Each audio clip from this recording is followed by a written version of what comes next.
In the beginning of the story, our main character says, "My name is Martial God Z1. I'm one of the 4 Supreme Emperors of this world. We 4 Supreme Emperors had taken the reins of this world, and the amazing thing is, we were all very good friends. To be honest, friends is too small a word. We were brothers to each other, or perhaps it was just me who considered them my brothers. It was on this trust that I told them my biggest secret. I was about to have a breakthrough and become the strongest. My intention was that if I became powerful, all of our powers would increase. But what I was thinking wasn't what everyone else was thinking. The day I was having my breakthrough and was at my weakest point, my 3 friends attacked me together. That's when I understood that he was absolutely right when he said that betrayal is its nature. The one who gives it is someone close to you. I destroyed my soul and eliminated 2 of them, but 1 still survived. And I dropped the last piece of this soul into the body of a man who had just been buried. Now, I can see in his memories that this man was killed for no reason. His name is Leon Lionheart, the illegitimate son of the Lionheart family. Because he was an illegitimate son, he lived a miserable life. The girl he liked always rejected him, and in the end, this poor boy was killed for no reason. To be honest, this boy's life was without any value, but now that I am in his body, his destiny and my destiny are one. Lionheart's enemies are now my enemies. My very first target is to eliminate Leon's enemies. I will always remember one thing, never to keep anyone at my level. No matter how strong I became, I trusted people and worked with them, and perhaps that was the mistake that got me killed, despite being the strongest. Now I have decided that I will rule over people. People shouldn't have the courage to even look me in the eye, let alone betray me. And I will do all this not as Master God Jin, but as Leon Lionheart. My friends sitting in that universe, wait for me and clean your necks, because your heads will be cut off by my hands. Then, our main character, Lun, is on his way back home when he sees a girl being harassed by some men. We see that this girl is Yulin, the daughter of a maid from the Lenhart family. Yulin is pleading, "Leave me alone, I'm from the Lenhart family." The man in front of her responds, "We know which family you belong to, and we also know what you came out to do in the middle of the night. You want us to play with you for a while, and I'll definitely fulfill that wish of yours." Yulin says, "Let me go. I'm trying to find my young master." The man replies, "Young master? Are you talking about that trash Lun Lenhart? He's probably passed out drunk somewhere. Anyway, he's an illegitimate son of the Lenhart family. You won't get anything by staying with him. Come with me, I can give you an amazing life. And you know what you'll have to give me in return, right?" Yulin stumbles back and asks, "What are you trying to do?" The man with a smile says, "I'm just doing what you came out to do in the middle of the night." Just then Lun arrives and says, "Some scumbags are harassing a girl in the middle of the night. If you enjoy harassing people so much, why don't you bother someone your own size?" A man steps in front of Lun and says, "So, are you my size? I can crush an insect like you in 2 minutes. Get out of here." Meanwhile, a relieved Yulin exclaims, "Young master, you're finally here." The guy with yellow hair says, "This is that bastard Lun Lenhart. I know this guy is very weak, brothers. Break his arms and legs and throw him to the side. His family members won't dare to mess with our Jack family for him." As they step forward, the thugs say, "We'll do this job with pleasure. It's so fun to crush these ants who don't know their place." Just then, Lion kicks one of them, knocking him out, and lifts another one up, saying, "So, are these chicks going to cut off my hands and feet? They can't get the job done. Send someone powerful. And if you can't, then be ready to get beaten." The trembling yellow-haired guy says, "My cousin's name is Brother Jang. If I call him, he'll wipe out your entire lion family. Before I call him, I'm giving you a chance to run away." Right then, Lion picks up one of the thugs and throws him on top of the yellow-haired guy. Lion says, "Why do you keep mentioning Jung's name? Can't you do it yourself? If you can't, then get out of here and go to your master who gives you biscuits." Then Lion says to Yulin, "Are you okay? I'm sorry you had to come out in the middle of the night because of me." Yulin hugs Lion and says, "Brother, I'm so happy to see you safe. You hadn't been home for 2 days, and I was so worried." Looking at Yulin, Lion thinks, she has an immortal body. If I help her cultivate properly, she can become very powerful. Lion says, "Yulin, don't worry at all. From now on, I will protect all of you. Let's go home." Yulin says, "But brother, the patriarch is waiting for you at home. Shouldn't you go meet him first?" Lion thinks, "The patriarch? That means Lion's dad. He's the only person in the whole Lion family who cares about Lion, but I don't think it would be a good idea to go there right now." Lion says, "I'll meet Dad later. Let's go to our place first." After watching them leave, the guy with the yellow hair says, "You did the absolutely wrong thing, Lionheart. Today you messed with the wrong person. Now you'll see how I dig your grave. Then, on a call, he says, Brother Jang, I was bullied. And you know who hit me? None other than that scumbag Lionheart. He slapped me on the face and said that if you were in my place, he would have slapped you too. He also said that in front of him, you're worth less than a dog. If the world finds out about this, people will laugh at you. In shock, Jiang Wei says, What kind of drugs are you on? You're saying Lionheart hit you? If he hit you right now, then where is he? The guy with the yellow hair says, He was going home to Tian Mansion. Jiang hangs up the call and says, I gave them just one job, and those idiots couldn't even do that one thing right. But just a while ago, they sent me a photo of Lion buried in the ground. So how is this scumbag alive and back? Fine, if he's back alive, I'll bury him again myself. Then he calls his men and says, Get ready, that scumbag Lion survived. We're going to Tian Mansion to dig that bastard's grave. The scene changes to Tian Mansion. We see that Yulin has brought Lion to her home. Yulin's mom says, Young master, please have a seat. I'll get you some tea. Lion says, Auntie, you're not well. You don't need to work so hard. I can do these small things myself. The aunt says, Truly, young master, no matter what this world says about you, I have never seen a person as kind as you. People call you a fool because of your kindness, but you truly are a very good person at heart. Until then, Zhang Yi, with his men, comes outside of Tian and Mansa's place. Zhang Yi says, That Leon lives here with a few servants. You can kill whoever you want. All the responsibility is on me. Just make sure that Leon survives. Leon is sitting when Zhang Yi enters his house. Zhang Yi says, Young Master Leon, I didn't think I'd find you here. Leon says, This is my house, so of course I'd be here. But how dare you bring your dogs and enter my house? It seems you didn't read the note outside my house that says, Zhang Yi and dogs have no place in this house. Zhang Yi says, What did young Master Leon Hart just say? I couldn't hear him. The young Master Leon who used to wet his pants just by seeing me, and now look how much he's bragging.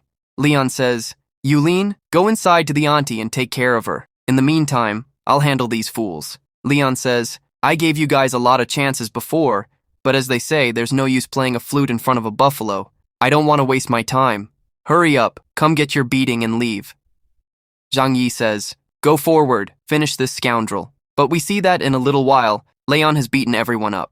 Zhang Yi says, Brother Leon, why are you upset? Here, drink some tea and let's end this matter. Leon says, I've made you sit on my body. Is that okay with you? Zhang Yi says, It's an honor for me to sit at your feet. Leon says, Look, you tried to provoke me by coming to my house. This is a very big mistake. Tell me, what punishment should I give you? Zhang Yi says, To calm your anger, I can give you $300,000. Leon says, Not a penny less than 2 million. If you want a bargain here, you can. But in return, I'll only break one watch. You can't leave here until the money comes. And if the money doesn't come within 1 hour, you will leave, but on 4 shoulders. As he's kicking his men, he says, Get to my house immediately and tell my dad to transfer the money. Brother Zheng says, Brother, the money will be here in 2 minutes. Lin says, It better be. You're talking to me from a lower position, and my neck is starting to hurt. Then Zheng Bai presses a gun to his neck and says, Let me press it for you. Doing all these things is a small matter for me. I can do anything for you. Just then, 2 million are transferred to Lin's phone. Lin says, Get out of here without looking back. And remember, this money offer was a one-time thing. If you make the same mistake again, you won't be forgiven. Gang Bai says, After today's beating, I'll never make a mistake like this again. As they leave, Gang says, This Lin used to be a complete coward. When did he get so brave? A guy standing next to him says, Brother Gang, should we call all our men? If we have more men, maybe we can defeat them. Gang slaps him and says, Even if you have 100 men, you won't be able to do anything to him. I'll figure out how to deal with this. I don't need you idiots. The scene changes to the Zheng mansion. We see Zheng Yua, who is Gang Bai's sister and Lin's crush. Yua says, Where did Gang Bai go in such a hurry in the middle of the night? He's a complete idiot. I hope he doesn't get into any trouble. The butler says, The young master just got beaten up and probably had to pay 2 million to escape. Yua says, Considering my brother's actions, getting beaten up is a very normal thing. Anyway, leave that aside. I heard that the young miss of the Wei family is coming here. Do you know when she'll arrive in the city? Yua thinks to herself, Wujia Feng, she's the only granddaughter of the Wei family. If we can somehow build good relations with her, we can benefit a lot. The butler says, Miss Wei will arrive tomorrow at 8 a.m. and will be in the city for 3 days. She's visiting our Yadong first. Yua says, Okay, I'll meet her tomorrow no matter what. On the other side, we see Lin, who is telling Yulin that she can sleep peacefully now because no one will come to cause any trouble. Yulin says, "But brother, I'm really scared." Lin says, "Don't worry. If you don't sleep, I'm not going anywhere." Lin thinks to himself, "I thought that after I arrived, at least I would have one peaceful day, but it looks like this life won't be peaceful at all. I can't just sit here like this. Tomorrow, I'll go look for some alchemists. Until I can heal my leg, I won't be able to defeat my enemies." The next day, the scene shifts to the Yadong market. We see Miss Wu walking through the market with her Uncle Chen. Just then, she sees a large crowd gathered ahead of them. Miss Wu says, "I want to see what's going on over there." Meanwhile, Yuva thinks to herself, "The fish has been caught in the net. I knew that if I gathered a crowd here, she would definitely come on her own." Then, approaching Miss Wu, Yuva says, "It's so nice to meet you. I didn't think I would run into Miss Wu today."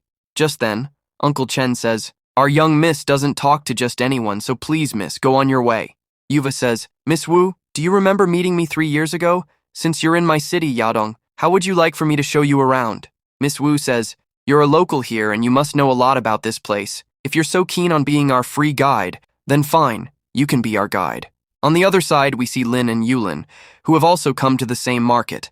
While walking, Lin thinks to himself, "Most of the stuff here is fake. They just paint them to look old so they seem precious." Just then, Lin's eyes fall on a pendant from which an incredible amount of spiritual energy is emanating. Lin says, "What's the price of this pendant?" The shopkeeper says, "If you were to buy this from a big store, it would cost at least 5 million, but since it's with me, I will easily give it to you for 1,000 nian. Then, Lin buys the pendant from him. Miss Wu looks at the pendant and says, "This pendant is so beautiful, isn't it? But what is its price?" Leon says, "I have already bought it, so there is no use in you knowing its price." Yu thinks to herself, "How is Leon alive? I heard Brother Zheng talking yesterday saying that he had an attack on Leon and killed him. Does this mean Brother Zheng was just bragging?" Yu says, "Mr. Leonhardt, I am ready to give you 500,000 wen for this pendant. Please give it to our Miss Wu." Leon walks away and says, "No, I am not selling it. Not even for 500,000 wen, not even for 5 million wen. I am not giving it." Looking at Leon, Miss Wu says, "That man was so elegant, wasn't he? We were willing to give him 500,000 wen for something he bought for 1,000 wen, but he didn't even look at us and left after refusing." Then Uncle Chen says, "Miss, if you like it so much, you will definitely get it. There is no one in this world who can take something that our miss likes." Then Uncle Chen goes in front of Leon and says, "Young man, please stop." Leon says, "A little while ago you were trying to buy it, and when you failed to buy it, you are trying to steal it. Look, I am making it clear to you that I am not selling it." Uncle Chen says, "First listen to me, and then you will definitely change your mind. I am ready to give you 5 million wen for this pendant." Hearing this, everyone is shocked. Everyone says, "A 1,000 wen thing is selling for 5 million wen in front of us. This person's luck has really opened up." The shopkeeper cries, "I have been robbed." Leon walks away and says, "I am not going to sell it. I refused earlier, but you still asked. There is no use in you wasting your breath in front of me." Then Uncle Chen says, "If you are not selling it, you cannot leave here either." Leon says, "Yulin, you go home. I will fix these people's minds in a while." As Uncle Chen gets ready, he speaks, "I gave you a chance, kid. Now because of you, I have to take this by force. Today you're going to learn a very big lesson in life. You should put your hand in every hole, because not every hole has a rat, some have snakes, and you've messed with a dragon." With that, he lunges forward to attack Lan. The men around them say, "That guy seems like a very powerful martial artist. This young kid isn't going to make it." Just then, Lan stops his finger right at Uncle Chen's throat. Lan says, "It's true that we shouldn't put our hands in every hole, but only those who can handle both rats and dragons have the courage to reach into those holes. Look at you. You're just an inch away from your own death. If you had moved an inch more, this finger would have gone right through your throat." Uncle Chen is terrified and stammers, "Sir, who are you? Please forgive me. I didn't recognize you because of your young appearance. Please forgive this junior's mistake just this once." Meanwhile, Miss Wu says, "I've never seen Uncle Chen so scared before. Even as a grandmaster, he's terrified. Who is this kid and what's his background?" "His name is Lan Lionheart, the illegitimate son of the Lionheart family," Yuhua says. Miss Wu replies, "Whatever he is, he's incredible. You rarely meet people this interesting." Uncle Chen says, "I don't want the pendant anymore. May I leave now?" Just then, Lan's phone rings. It's Yulin. She's sobbing. "Young master, I was on my way home and these people grabbed me and are taking me to line. Please, young master, hurry. I'm so scared." Then Lan hears the sound of slapping over the phone. Lan thinks, the hands that slapped her won't be spared today. Uncle Chen tries one last time. I'm a disciple of the Zhangyi clan. You must know Master Xuan, he's a very famous martial artist. May I ask your master's name? Lan turns away and says, I don't have time to waste with you. If you try to stop me again, you won't be able to say anything next time. Frightened, Uncle Chen thought, this kid's words have so much power that it feels like my death is standing right in front of me. If it were anyone else in my place, they would have probably wet their pants under so much pressure. Meanwhile, Miss Wu says, Uncle Chen, hurry up and get the car. We can't let go of such an interesting person. Then she walks up to Lion and says, we've wasted a lot of time. Please, get in our car. We'll drop you off at your place. As they get in the car, Lion says, I insulted you so much in the big market and still you're helping me? Miss Wu replies, to be honest, my life is very boring. And in this boring life, you seem like a very interesting person, which is why I'm helping you. Meanwhile, because of Lian Har, Miss Wu leaves Yu Hua behind. Yu Hua says, today I had such a good opportunity to get on Miss Wu's good side. Lian, you snatched this chance from me. Oh well, I know where they're going. I can win Miss Wu over again from there. Touching Lion's body, Miss Wu says, your body is quite amazing. Lion replies, I don't like these kinds of jokes, so keep your hands to yourself. Further ahead, we see the Lion Mansion. A bodyguard stops Lion and says, our young master has said that there is no place for a lion and dogs in this house. Lion then beats up the bodyguards and says, now I will listen to you guys. Miss Wu says, Uncle Chen, he is much more powerful than you. Uncle Chen replies, if I were more powerful than him, would I have begged him in the big market? Inside, we see the young master of the Lion Mansion, Lei, who is shouting, Yulin, it seems you have forgotten that you are a maid in this house. I heard that we had a fight with the Yang family because of you. It seems you have forgotten your place. Because of you, that Leon offended the Yang family. Do you want to destroy our family? Yulin says, but they came to attack our house. The young master only defended himself. He didn't do anything else. Pulling Yulin's hair, Lei says, I'll have to make you understand that there is only one young master in this house and he is not the young master. He is a stain on this house. It seems the slap wasn't enough to knock some sense into you. Now I will beat you so much that you will forget not only that lion's name, but your own name as well. Lion approaches Lei and says, just lay a hand on him, and I'll beat you so badly that only one gang master will be left in this family. Lei slaps Lion and says, I laid a hand on him, so what? Now do whatever you want. What's a little chick like you gonna do coming to my house and threatening me? Lean steps forward and uses a farm attack on Lei, which breaks Lei's arm. Lean says, you're lucky our dads are the same, or instead of a slap, your throat would be gone. All the members of the Laner family start shouting at Lean. They all say, we knew your intentions weren't good, but we didn't know they were this bad. You should be thrown out of the Laner family right now. Suddenly, the temporary head of the family, Grandpa Leanheart, arrives. Grandpa says, you've learned a couple of tricks from outside and now you think you're some big shot? So what if your dad isn't here? I am. If you act like this again, Leon, it won't be good for you either. A doctor comes over and says, the young master's arm is fractured. Lei shouts, Grandpa, he attacked me while you were here. This shows that he doesn't care about your presence and that you have no standing in his eyes. I'm not as upset about my broken arm as I am about your humiliation. Lei thinks, now I've riled up this old man. The best part is, this old man is a half-step grandmaster. There's no way Leon is getting away now. Grandpa, now furious, says, Leon, get on your knees right now. You're going to be punished according to family rules. And after making such a huge mistake, you're still staring at me? Where is your fear? Leon says, when I stood face to face with death, I wasn't scared. So why would I be afraid of your 4 words? And about getting on my knees, I won't do it on my own. And you don't have what it takes to bring me to my knees yourself. Grandpa was saying, that's exactly right. You've become too cocky. It seems I'll have to show you why I was the formal head of the Lion family.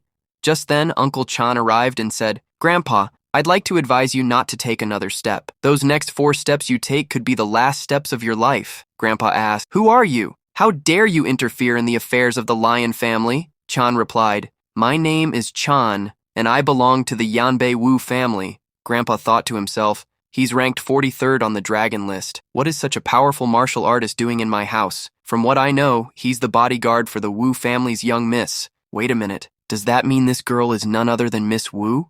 Just then, Miss Wu stepped forward in front of Lei and said, I admit that I don't belong to your family, but there's something I still need to say. The other family members said, Miss Wu, please come over here. It's a great honor for us to have you. Please say whatever you need to say at your own pace. We're all eagerly waiting to hear what you have to say. Lei thought to himself, why is Wu Yafeng here? As far as I know, Her family has a lot of property and she's the sole heiress. She's also quite beautiful. If I can win her over, I'll become the head of 2 major families. Then there will be no one in all of China who can stand against me. Miss Wu began to speak. In front of all the family members, Lei broke his stepbrother's arm and gravely insulted the formal head. A person like this has no right to be in the Wu family. Lei shouted, "Yes, Miss Wu is absolutely right. This piece of trash is a stain on our family's name. I say we should kill him right here and now." Miss Wu responded, "Leon has your family's bloodline.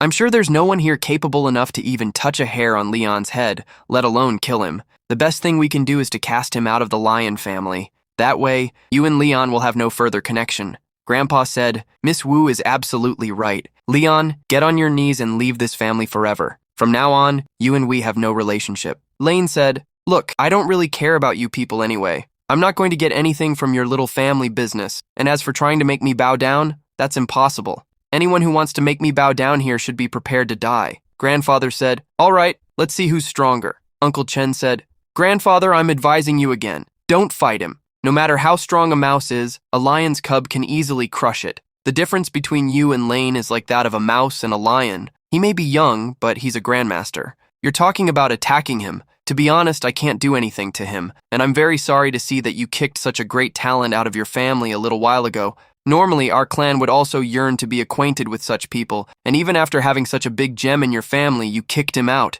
All the members of the Landon family were shocked and said, "What? He's a grandmaster? Mr. Chen, you must be mistaken." Miss Wo laughed and said, "This is hilarious. I told them 2 things, and they broke all ties with Lane. I've seen a lot of fools, but I've never seen a family as foolish as this one before. If my Uncle Chen respects this person so much, they should have understood that there must be something special about him. Lane, even if the Landon family doesn't value you, the Wo family knows how capable you are. I sincerely offer you to join my family. We will provide you with everything the Lionheart family can't even give you in your dreams. Just join our family." After seeing all this, Yuva was also very shocked. Yuva thought, "How is this possible? Among all the people here, I'm the one who knows Lane best, and this is not the same Lane he used to be." Grandfather said, "Miss Wo, even if we said we have no connection, we still share the same blood, right? Just saying it doesn't end everything." Miss Wo said, "I'm not talking to a member of your family, so stay out of this matter, and if you interfere this time, I'll cut out your tongue and throw it away." Lean says, "Have you ever seen a leash on a lion? So what made you think you could put a leash on me? I'm not interested in you or your offer, miss." The miss says, "You're really arrogant." The grandpa, looking happy, says, "I knew it all along. Blood is thicker than water. Just because we had some misunderstandings doesn't mean our relationship is over." Leon thinks to himself, the real Lean was a fool, but even so, the Lion family never did anything bad to him. Even though they didn't like Lien, they had to give him everything Lei got because of his father. That's why I have no reason to destroy the Lion family. Lien says, "Look, from now on, you will never get involved in my matters. If you do that, then it's fine. I won't do anything against you."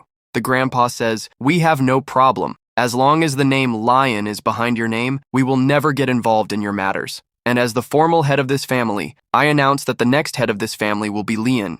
Lien says, "Have you ever seen a lion leading a pack of hyenas? So what made you think I would lead a family of hyenas? I have no interest in being your head." Just then, the miss, nudges Lien. The miss says, "You're really interesting. I announce that you are my official boyfriend from today." Lien thinks to himself, "This girl is really strange, but she has a good heart. Even after I humiliated her at the market, she came all the way here to help me." Walking out, the miss says, "Uncle Chan, our Wu family has found their son-in-law today. Let's go to the entrance and wait for Lien." Seeing all this, Yua is completely shocked. Yua thinks, "This is the same boy I kept wrapped around my finger for years. I must have rejected him more than 100 times, and today, for some reason, I feel like I've lost something big." The miss says, "If everyone standing here is a fool, then you are the leader of all these fools. You didn't kick Lien away, you kicked your own luck. And if luck goes away once, it never comes back." Grandpa says happily, "Even if our Leon thinks of us as beggars, he's still one of us. I'm so happy our family got such an amazing genius.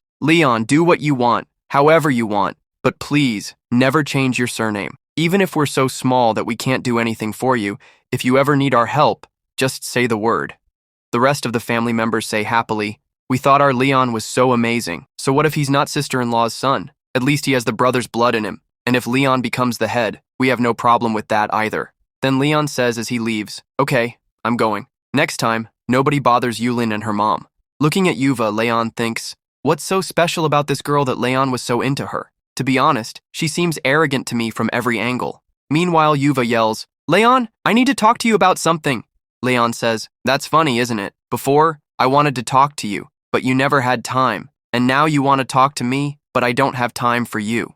Hearing Leon's words, Yuva is completely shocked. She thinks, the guy who used to propose to me at least twice a day and ask me to the movies 3 times a day just rejected me and left. I don't know why, but I feel like this can't be Leon. Meanwhile, Yulin says, young master, you liked Miss Yuva so much, didn't you? Today she came to talk to you, so why did you reject her? Leon says, Yuva's luck is not good at all. To be honest, her future is going to be pretty bad. The more distance she keeps from me, the better it'll be for us. Yulin, always remember one thing in life. A person who can't speak up for themselves can't do anything in life. So, when you meet people like that, keep your distance. Yulin says, what exactly do you mean? Leon says, forget it, you won't understand. Just then, Miss Wu comes up to them and says, it seems you have a lot of time now. Can I talk to you for a bit? Yulin says, the young master found Miss Wu. She's very nice too.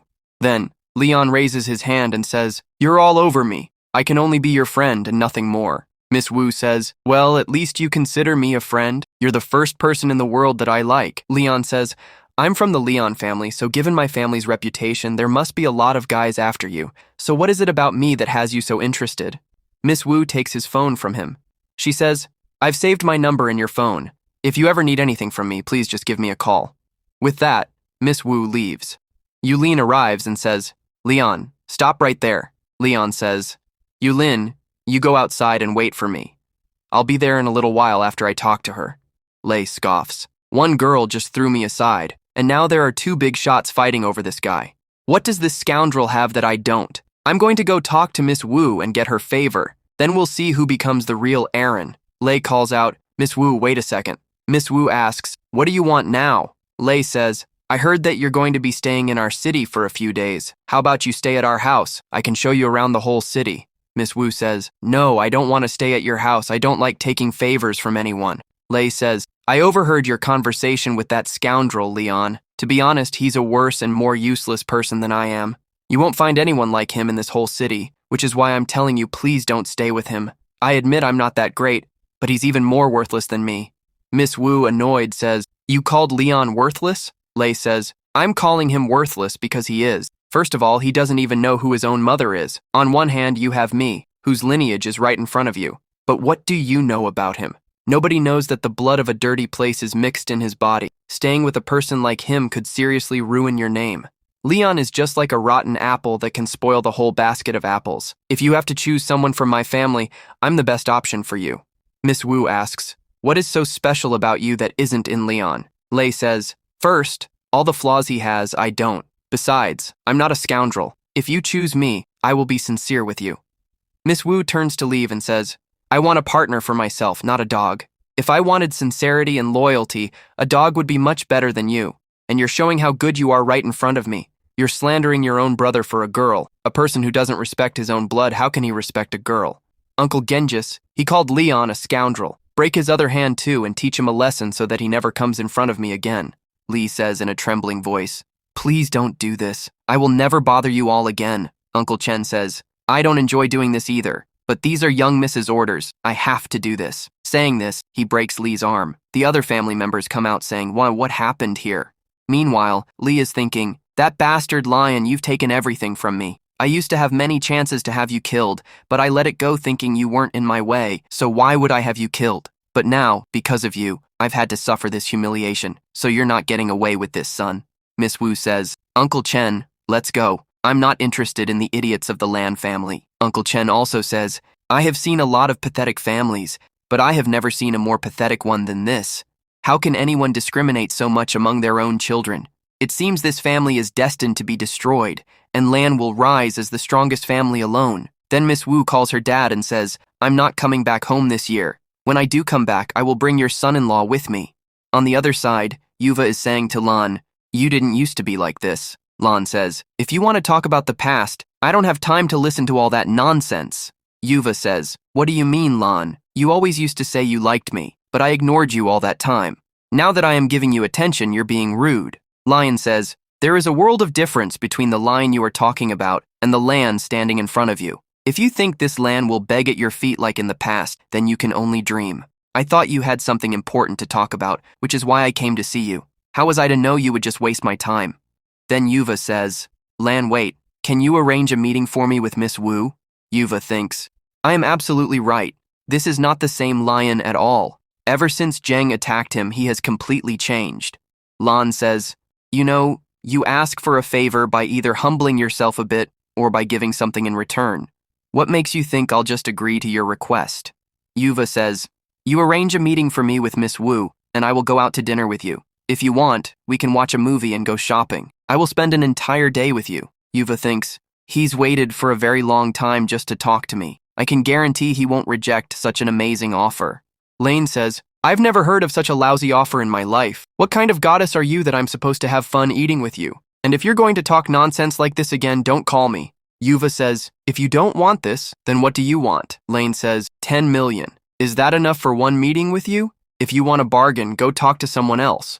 Yuva says, you're asking for too much. Lane says, I'm not holding a sword to your throat. I just named a price. If you want to pay it, do it. If not, don't. Anyway, for 10 million, you're getting a chance to connect with Miss Vo. If someone else had this opportunity, they would never pass it up. Miss Vo says, Lane, are you sure you want 10 million? Not a whole day with me? Lane says, what would I do spending a day with you? Honestly, your nonsense is driving me crazy. As Yuva leaves, she says, your money will be transferred in half an hour. When the meeting with Miss Vo is set, let me know. Yuva leaving says, Leanne, you're going to regret this. I gave you a great opportunity to come with me today. If you want to come with me in the future, I won't give you another chance. She also recalls how she had last told her dad not to make Jung brother the director, as he keeps causing problems and could bring losses to the company as a director. Jung brother's dad says, if I don't make him the director, then should I make you one? You're going to get married someday and then you won't be a director. That's why I don't give you any special Jung family business, because I don't even consider you part of my family. Yuva says, but Dad, I am your daughter. What difference does getting married make? I can work for you my whole life. Yuva's dad says, get out of here. There's no need to argue with me. As Yuva leaves, she says, I'll show you how capable I am, and then you'll realize what a big mistake you made by not making me the director. Yuva thinks to herself, just because I'm a girl, I never get a chance in the family. Whether it's Jaigve or Dad, they both hold me back by calling me a girl.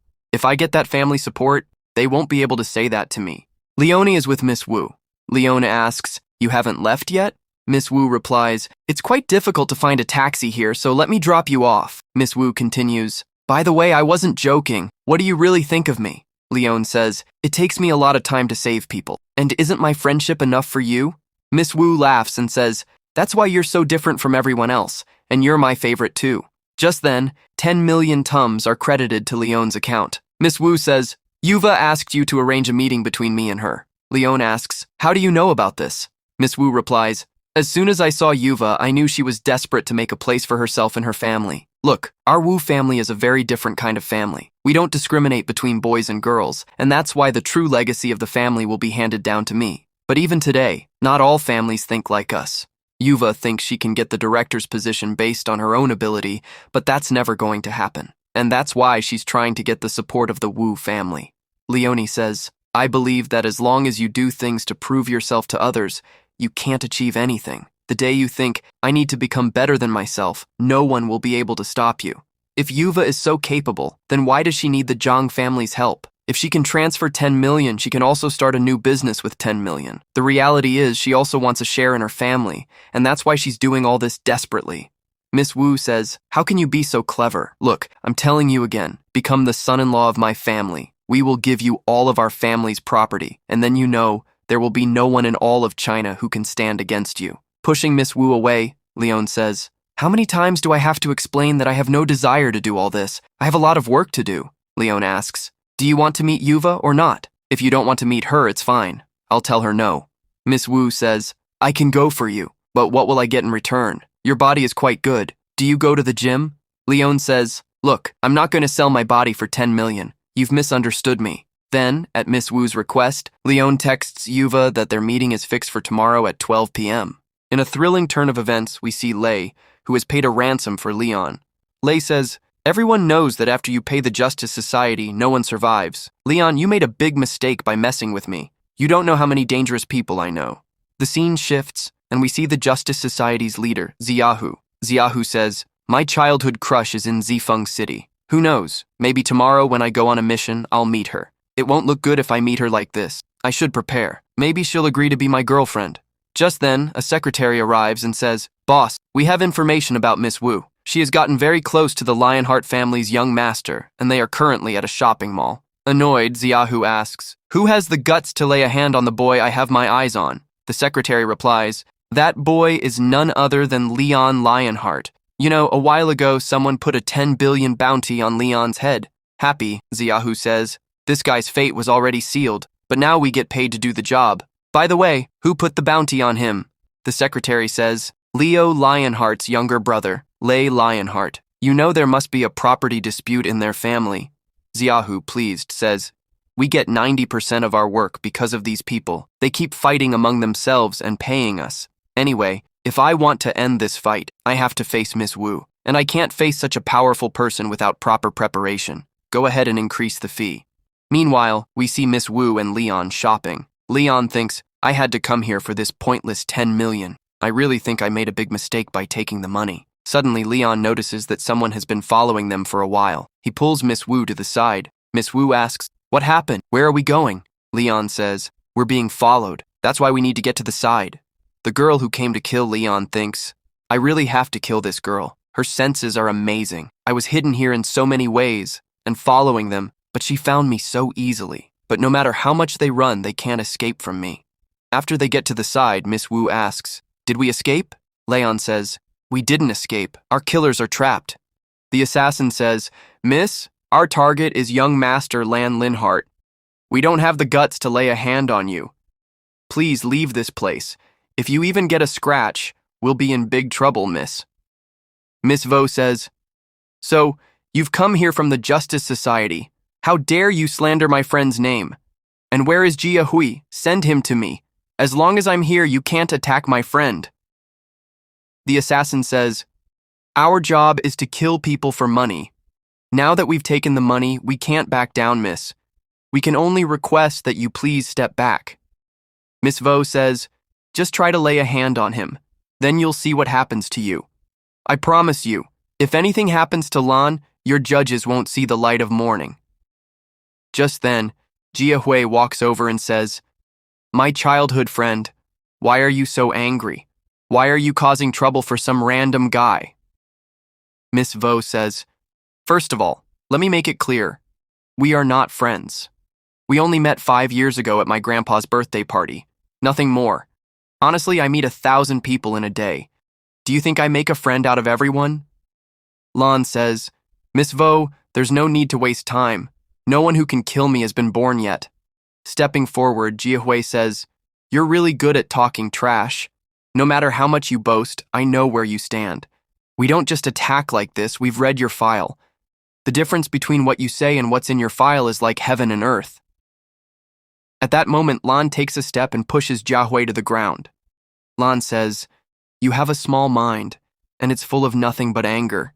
If you have anything decent, it's a little cultivation. If your cultivation were taken away, what would you be? A pathetic, stupid boy who can't do anything. Do you think any girl would give a guy with such a terrible character the time of day? This is why even Miss Vo, who comes from a great family, hesitates to call an awful person like you her friend. Even a normal girl wouldn't give you the time of day. You know what's worst about you? Your ridiculous, trashy hairstyle." Fuming, Jia Hui says, "You can say whatever you want about me. I don't care. But if you talk about my hair, I won't let you get away with it." Just then, Uncle Jian arrives and says, "Little brother, what are you doing? If you continue this fight, it won't be good for you at all. Let's go to the young masters section, because this whole place has become a mess." Miss Vo says, "But their fight isn't over yet." Uncle Chan was saying to Jiahu, "We're both from the same sect, and since I'm older than you, that makes me your senior brother. Our master and grandmaster have clearly stated that Leon is a treasure to us, and anyone who lays a hand on him will be an enemy of the sect. You know how powerful our sect is, right? If you touch Leon, it could be the end for you." Jiahu replied, "Senior brother, what kind of joke is this? Our master and grandmaster don't even bother with big matters, so why would they come to us just to talk about some guy? No matter what you say, I don't believe that our master and grandmaster said this boy is a treasure." Just then, Jiahu's phone rang. It was his junior brother calling. Jiahu thought, he should be training at the sect, so why would he call me? When he picked up, it was the master on the other end. The master said, "I heard you've taken a bounty on Leon's name. Let me be clear, Jiahu, there must be no attack on Leon, and if you go against my words and attack him, you know what will happen to you." Jiahu stammered, "Yes, master, I understand.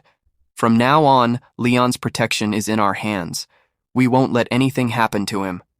Then Jiahu said to Leon, "Brother Leon, this was all a misunderstanding. I didn't know you were so important to the sect. If you ever need help in life, just call me, and I'll come to your aid." Leon replied, "I don't need your apology. Just tell me who put a bounty on my name. I'm sparing you because you didn't attack me, but I need to know who wants me dead."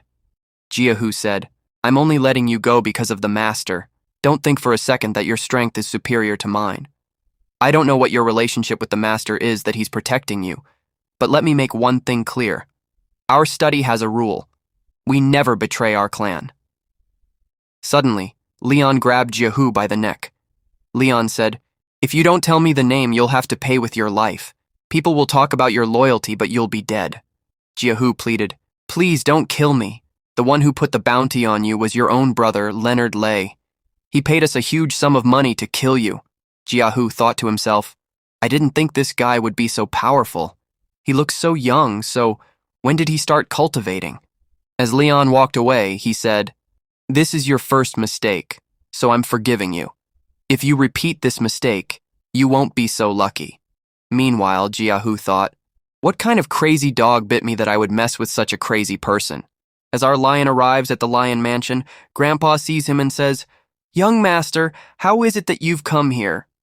Lion replies, "If you remember, I told you not to interfere in my matters. But you people have gotten so bold that you've put a bounty on my head to have me killed. Now tell me, how are you going to solve this matter?" Angrily, Grandpa retorts, "Who has the audacity to have attacked you?" Lion says, "Don't act in front of me." Grandpa says, "Don't you worry at all. Whoever has done this will not be spared. Before you leave from here, the person who did this to you will be punished." Meanwhile, we see Lei, who says, "This wine tastes extra delicious today. To be honest, I spent 50 million to have Lion killed. When Dad and Grandpa find out that I took out such a big amount, they'll surely scold me a lot. But after that Lion dies, I'll become the sole owner of my family's billions of dollars, so a loss of 50 million is no big deal for that. That bastard broke my arm. Today, that bastard's neck will be broken." Just then, Lei's personal secretary comes running in and says that Lion is at the house. Shocked, Lei says, "How is that possible?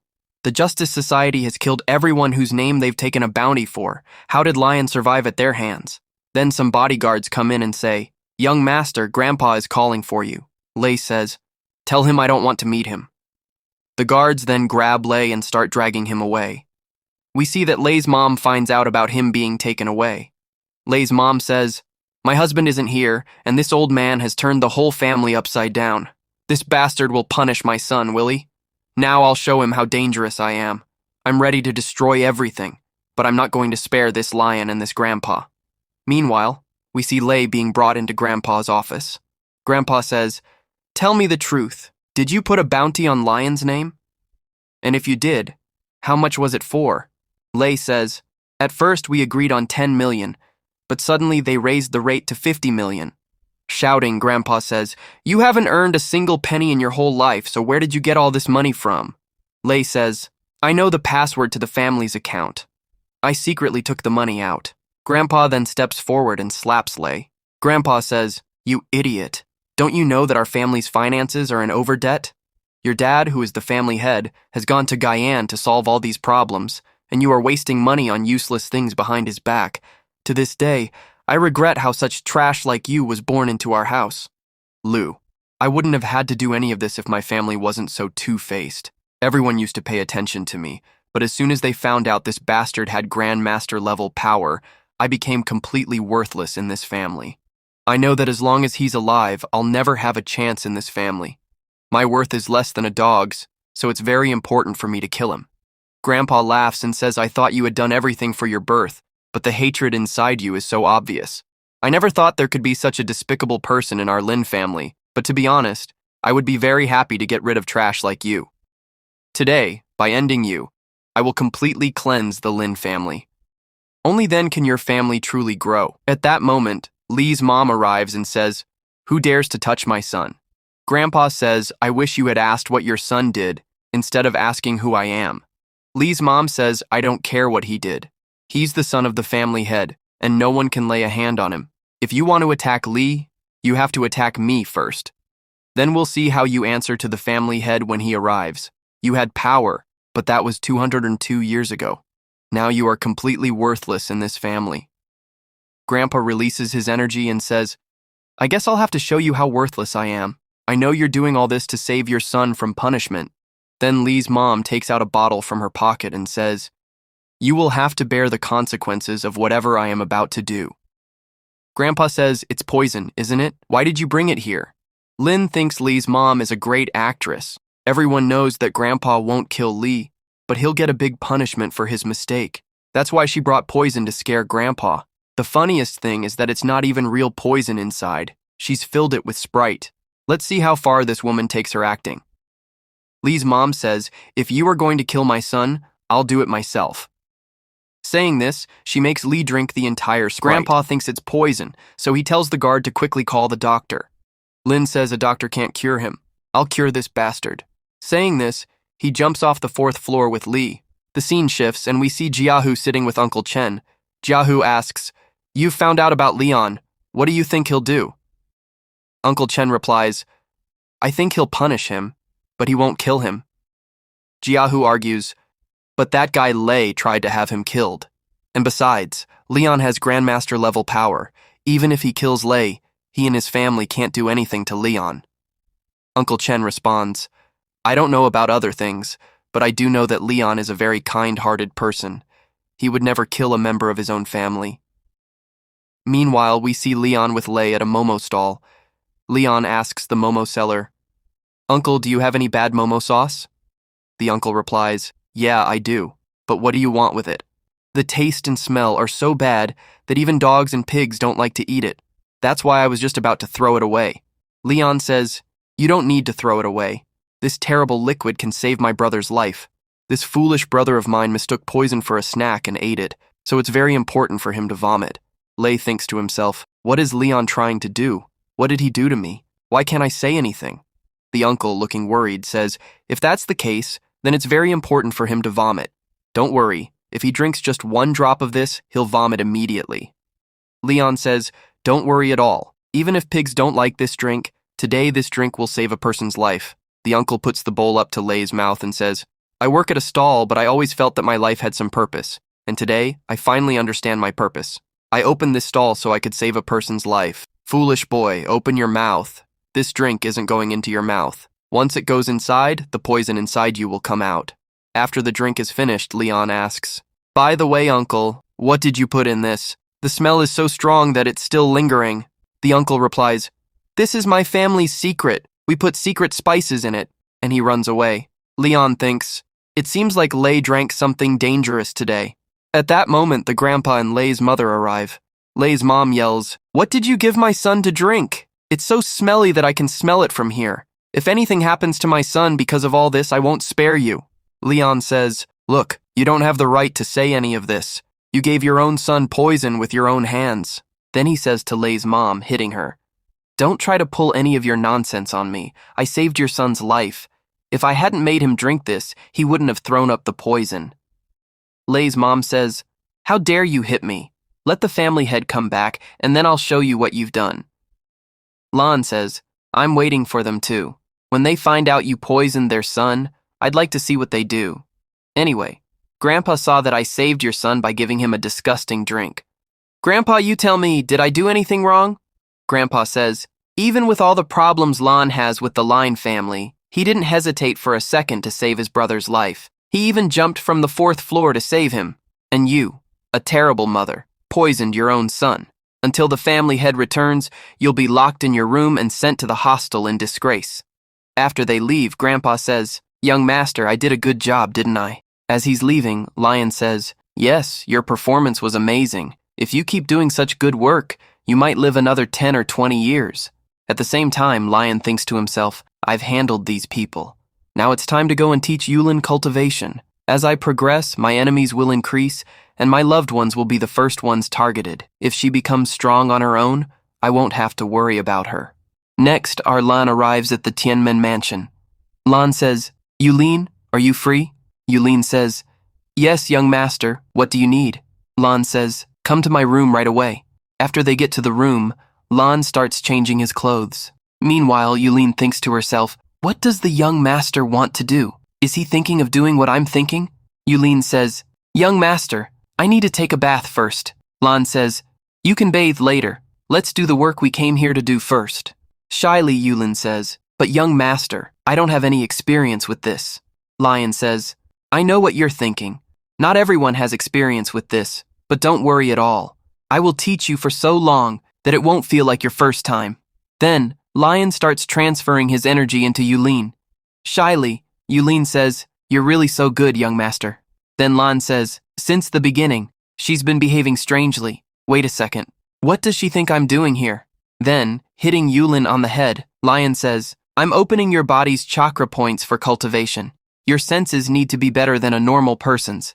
If you can't even see the energy around you, how are you going to absorb it? So stop thinking nonsense and concentrate properly." Speaking like this, he again starts to transfer his energy into Yulin's body.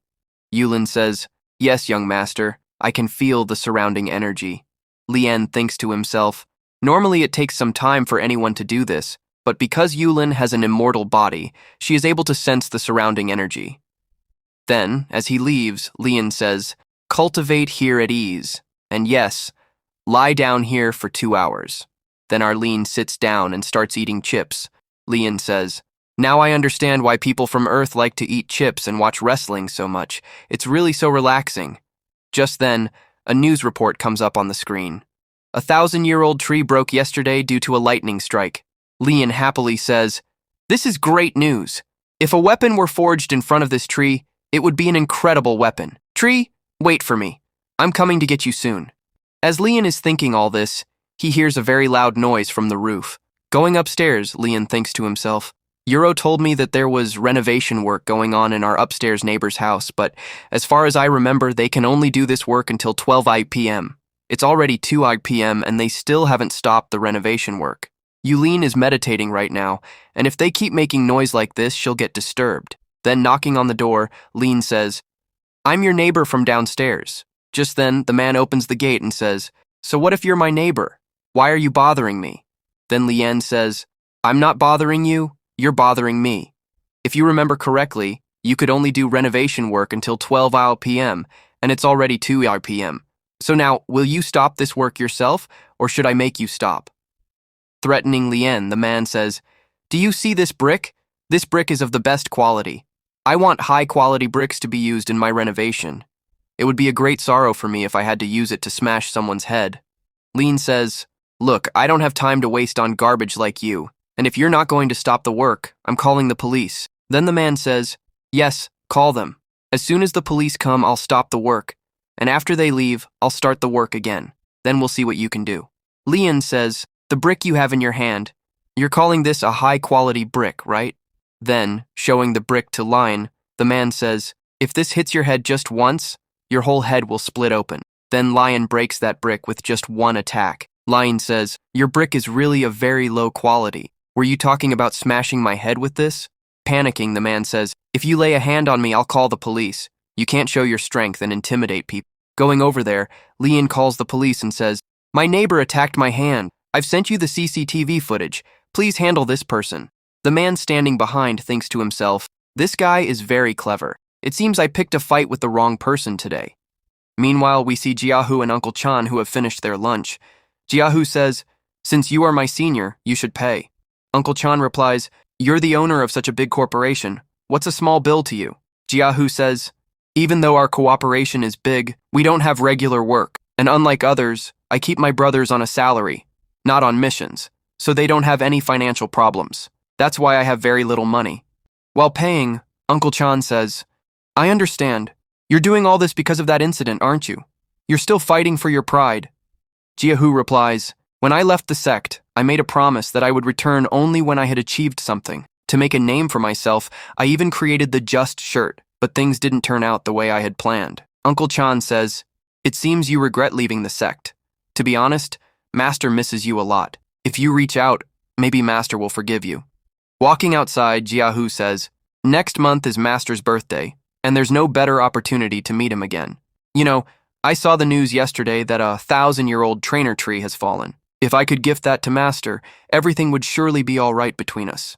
Uncle Chan says, I've heard that the tree has been bought by the Laozi family. If we go there as representatives of the sect, maybe they'll give us a part of it. Jiahu says, okay, let's go then. Uncle Chan says, remember, we won't be the only ones there. As far as I know, the White Lotus sect is also coming for that tree, so we have to be very careful. Jiahu says, as long as we're together, who can stop us? Meanwhile, we see Lian, who has arrived at the Laozi temple. Lian thinks, only monks live in this temple, so I won't use Fao here at all. Then Lian sees that Jiahu and Uncle Chan have also arrived. Jiahu says, it seems a lot of people have come here for the tree today. Lian says, you've also come for the same thing? Uncle Chan says, Lian, I don't think we should fight right now. This is the Laozi temple's property. We've all come to get a part of it. Besides, today I'm here not as Miss Wu's bodyguard, but as a representative of my sect, so I won't be getting any backup in a fight. Lian says, who's afraid of you then? We can fight before or after we get the tree, whenever you want. Just then, a monk from the Laozi temple arrives. Lian and Jiahu both talk to him about the tree. The monk says, our master knows that many people will come for the tree. That's why my master said that they will give half the tree to the people who have come from outside. The other half is our property, and we're dividing it among everyone. Lian says, how will your master divide it without mentioning any names? The monk says, Master only said that they have given us half the tree. Now it's up to you to figure out how to divide it among yourselves. Just as he says this, he starts walking towards the mock site. Lan is thinking to himself, the people of Laju Temple are truly very wise. Because they had the entire tree, many sects came to attack them. But by donating half of the tree, they made everyone fight among themselves. This way, their half was completely saved. Lan says, now that the division of it is up to us, let's talk. Meanwhile, Jiahu says, senior brother, there are two of us, and he's alone. Mu Chang says, don't make the mistake of thinking that. I agree he's alone, but he's enough to defeat both of us. Then Uncle Chen says, Lan, how much do you want? Lan says, 2 meters will be enough for me. Jiahu says, that's completely impossible. I won't give more than 1 meter. Lan says, have you heard the saying, greed is a very bad thing? This 1 meter of yours will cause you a great loss. And besides, someone is coming here to snatch all of it from you. Just then, we see men from the White Order sect arrive. Zifeng says, we've been hiding our presence for quite some time, and you still think we're here? Z says, look, we will spare your lives. Now that Laju Temple has given half the tree, this entire half of the tree belongs to us. If you all leave now, your lives will be spared. If not, you won't get anything, and you'll be killed. Lan says, to be honest, I wasn't on high alert at all. The reality is that you had hidden your presence so poorly that only a 5-year-old child could have failed to notice someone hiding in the bushes. Jiahu says, there are 2 grandmasters and 10 half-grandmasters here. I had a feeling from the beginning that why would Laju Temple give half the tree to just us 3? Now I understand. They were doing everything they could to avoid this fight. They are truly terrible people. Uncle Chen says, you're standing in front of their temple and bad-mouthing them? They've already given half of it. Now it's up to us who gets it. If you bad-mouth them, they might just attack us too. Then Jiahu says, why are you all just standing there? If you have the guts, come and take it from us. But remember before you attack that we belong to the Junkie sect, and you know what happens to those who mess with the Junkie sect. Zilei says, do you think you can scare us with the name of your sect? We're not afraid of your small-time sects. Lan says, I'm only getting 1 meter from this huge tree, so I'm not going to get involved in your mess. Stammering, Uncle Chen says, Lan, what do you mean? Lan says, you can see how big even half of the tree is. I'm only getting 1 meter out of it. I'm capable enough to take my 1 meter and leave, but how you will take the rest of it is up to you. Jiahu says, "Do you think we can't win without you? Okay, help us. In exchange, I'll give you 2 meters." The 2-meter deal was for before. Now I won't settle for less than half.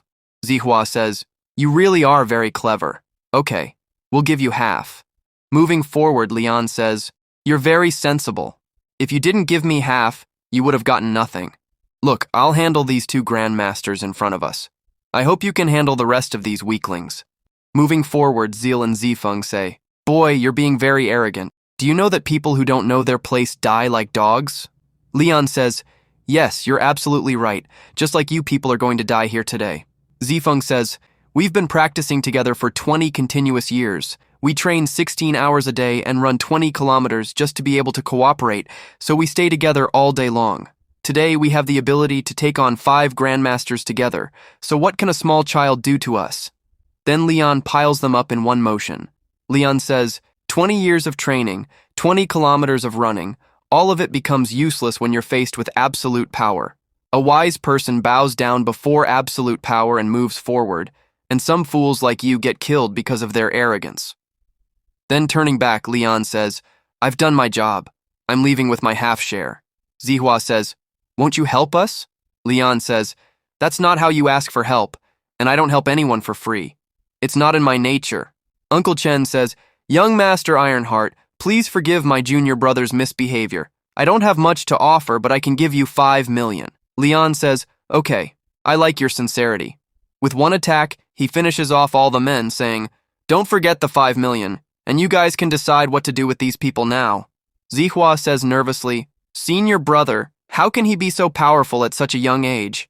He's even younger than me, but I think he's much more powerful than our master." Uncle Chen says, "Yes, you're absolutely right. Leon was not wrong at all. He truly has absolute power, and the wise are those who bow down before absolute power. Those who stand against it will get nothing but death." Just as they are speaking, an attack flies towards them, which Jia dodges just in time. Zihua says, "Do you think I'll get caught in a small attack like this?" But then the attack turns around and hits Zihua. Zihua says, "Whoever attacked can control their weapon." Then, the sect leader of the White Lotus sect, Lily, arrives. Lily says, "Your reflexes were good, but your mind is full of garbage." Mooch says, "Did you also come here to fight for this tree?" Lily says, "No, I found a much more amazing prize than this tree, and that's the young man." Leon says, "What do you want from me? I was just passing by." Lily is speaking. She says that no one is as powerful as him at his age, and that she is offering him a position on their side. She promises to give him everything from resources and more. Leon says no, and that he has no interest in talking to her because his mom told him not to talk to her. Lily laughs and says he's right, he is still a child. Otherwise, no one would ever refuse such a good offer. Leon advises her to leave so she won't be beaten up like the others. Lily asks if he'll still go against the salary, even though they don't have a feud with him. Leon replies that he has taken money from these people and therefore has to complete the task. He tells her that she can't touch these 2 people today. Lily says it's a shame she has to kill him because this saying has never failed, and it's her record. Leon says he used to break such records in 4th grade. As he says this, he breaks all of Lily's weapons. When the smoke clears, he sees that Lily has disappeared. Leon says the girl who was talking about records sure ran away fast. Meanwhile, Lily, while running, says she will always remember the name Leon Lionheart, and if she doesn't get her revenge, then her name isn't Holy Saintance Lee. We then see someone recording their fight. The scene shifts, and we see the all-time limited company. We see everyone in the company talking about Leon. A bespectacled man says they just saw the fight between Leon Lionheart and the White Lord side, and how Leon easily defeated and chased away Lily, who is a very powerful saintess. He says that the amazing thing is that Leon was never this powerful. He says that if you look at his past, he's an illegitimate child of the Lion family, and everyone knows how such children are treated. He says that a few days ago, he was attacked and completely changed after that. Chairman Lu Sheng says that their job is not to interfere in other people's personal lives, but to maintain a balance of power among everyone and ensure that the world of cultivators doesn't come before ordinary people. The bespectacled man says not to worry and that he won't let this fight reach the media. Lu Sheng says to contact this Leon Lionheart, saying that he can tell that this man is going to be a big shot in the future. He says it would be good for them if they could get him to join their company. On the other side, we see Leon practicing his techniques. Leon says that he has made some swords for himself with the help of Adar Tree. He says that while they are not very powerful, they can still serve as special weapons. He also says that their ability to shapeshift is amazing, and that he can carry them anywhere. Just then, Leon says that he is standing in the jungle and a car has been following him. He says he'll go and see who it is. We see the bespectacled man sitting in the car, and he tells the chairman that Leon not only has martial arts, but also has the ability to refine weapons and is coming to talk to him. He says that he will try to talk to him and bring him to the company. Just then, Lan, who was knocking, says, "Tell me, can I know why you're following me?" The man who steps out says, "My name is Hu Hongli. I'm the manager of Overtime Limited Company, and I've come to talk to you on their behalf." Lan says, "I didn't fill out a form with any company, so you can leave." Just then, Lan notices that Hongli is wearing a spiritual weapon on his hands. Lan says, "You have a spiritual artifact in this world? This means your background isn't simple at all." Hongli says, "Let me introduce myself again. I'm the manager of Overtime Private Limited. On the surface, it seems like our company provides cleaning services, but our real job is to maintain the power balance in society. Our main purpose is to prevent the world of cultivators from coming into the open for normal people. And because you're a new star in this cultivation world, we've come here to talk to you. It's our responsibility to keep track of everyone." Lan says, "And if I refuse to cooperate with you people, what will you do then?" Hongli says, "We have some very powerful experts in this world, and even more than that, we have excellent technologies. If the person in front of us doesn't agree to cooperate, we have to use force. And in our cooperation, we don't ask for much. We just ask for the other person's intention. We just want to know if they are safe for humanity or not. Please don't take these words as a threat. I'm just asking for everyone's safety. And there's an advantage to joining us. You can get information about all the other people." Lan says, "Hey, you're doing a good job, and I especially like your attitude. Okay, then I'm ready to cooperate with you." Then, waving his hand, Hongli says, "It'll be a pleasure to work with you." Shaking hands, Lan says, "But this place isn't right at all. We need to go somewhere else." The scene changes, and we're shown a restaurant scene in Yadong. We see Miss Wu, who has come to meet Yuva. Yuva, happy, says, "Miss Wu, we've finally met again." Miss Wu says, "You've paid such a huge amount to meet me. I need to know what you wanted to talk about." Yuva says, "First we should eat something, and then we should talk." Miss Wu says, "Look, you've already spent a lot of money on me. I'd advise you not to spend any more, it'll be better for you. And I want to make one more thing clear here, that the Wu family can never help the Jiang family in any way. We have no desire to cooperate with you." Yuva says, "I don't know why, but even after your rejection, I feel much lighter." Miss Wu says, "To be honest, you're putting in so much effort for nothing. When no one appreciates your efforts, why are you putting in so much effort?"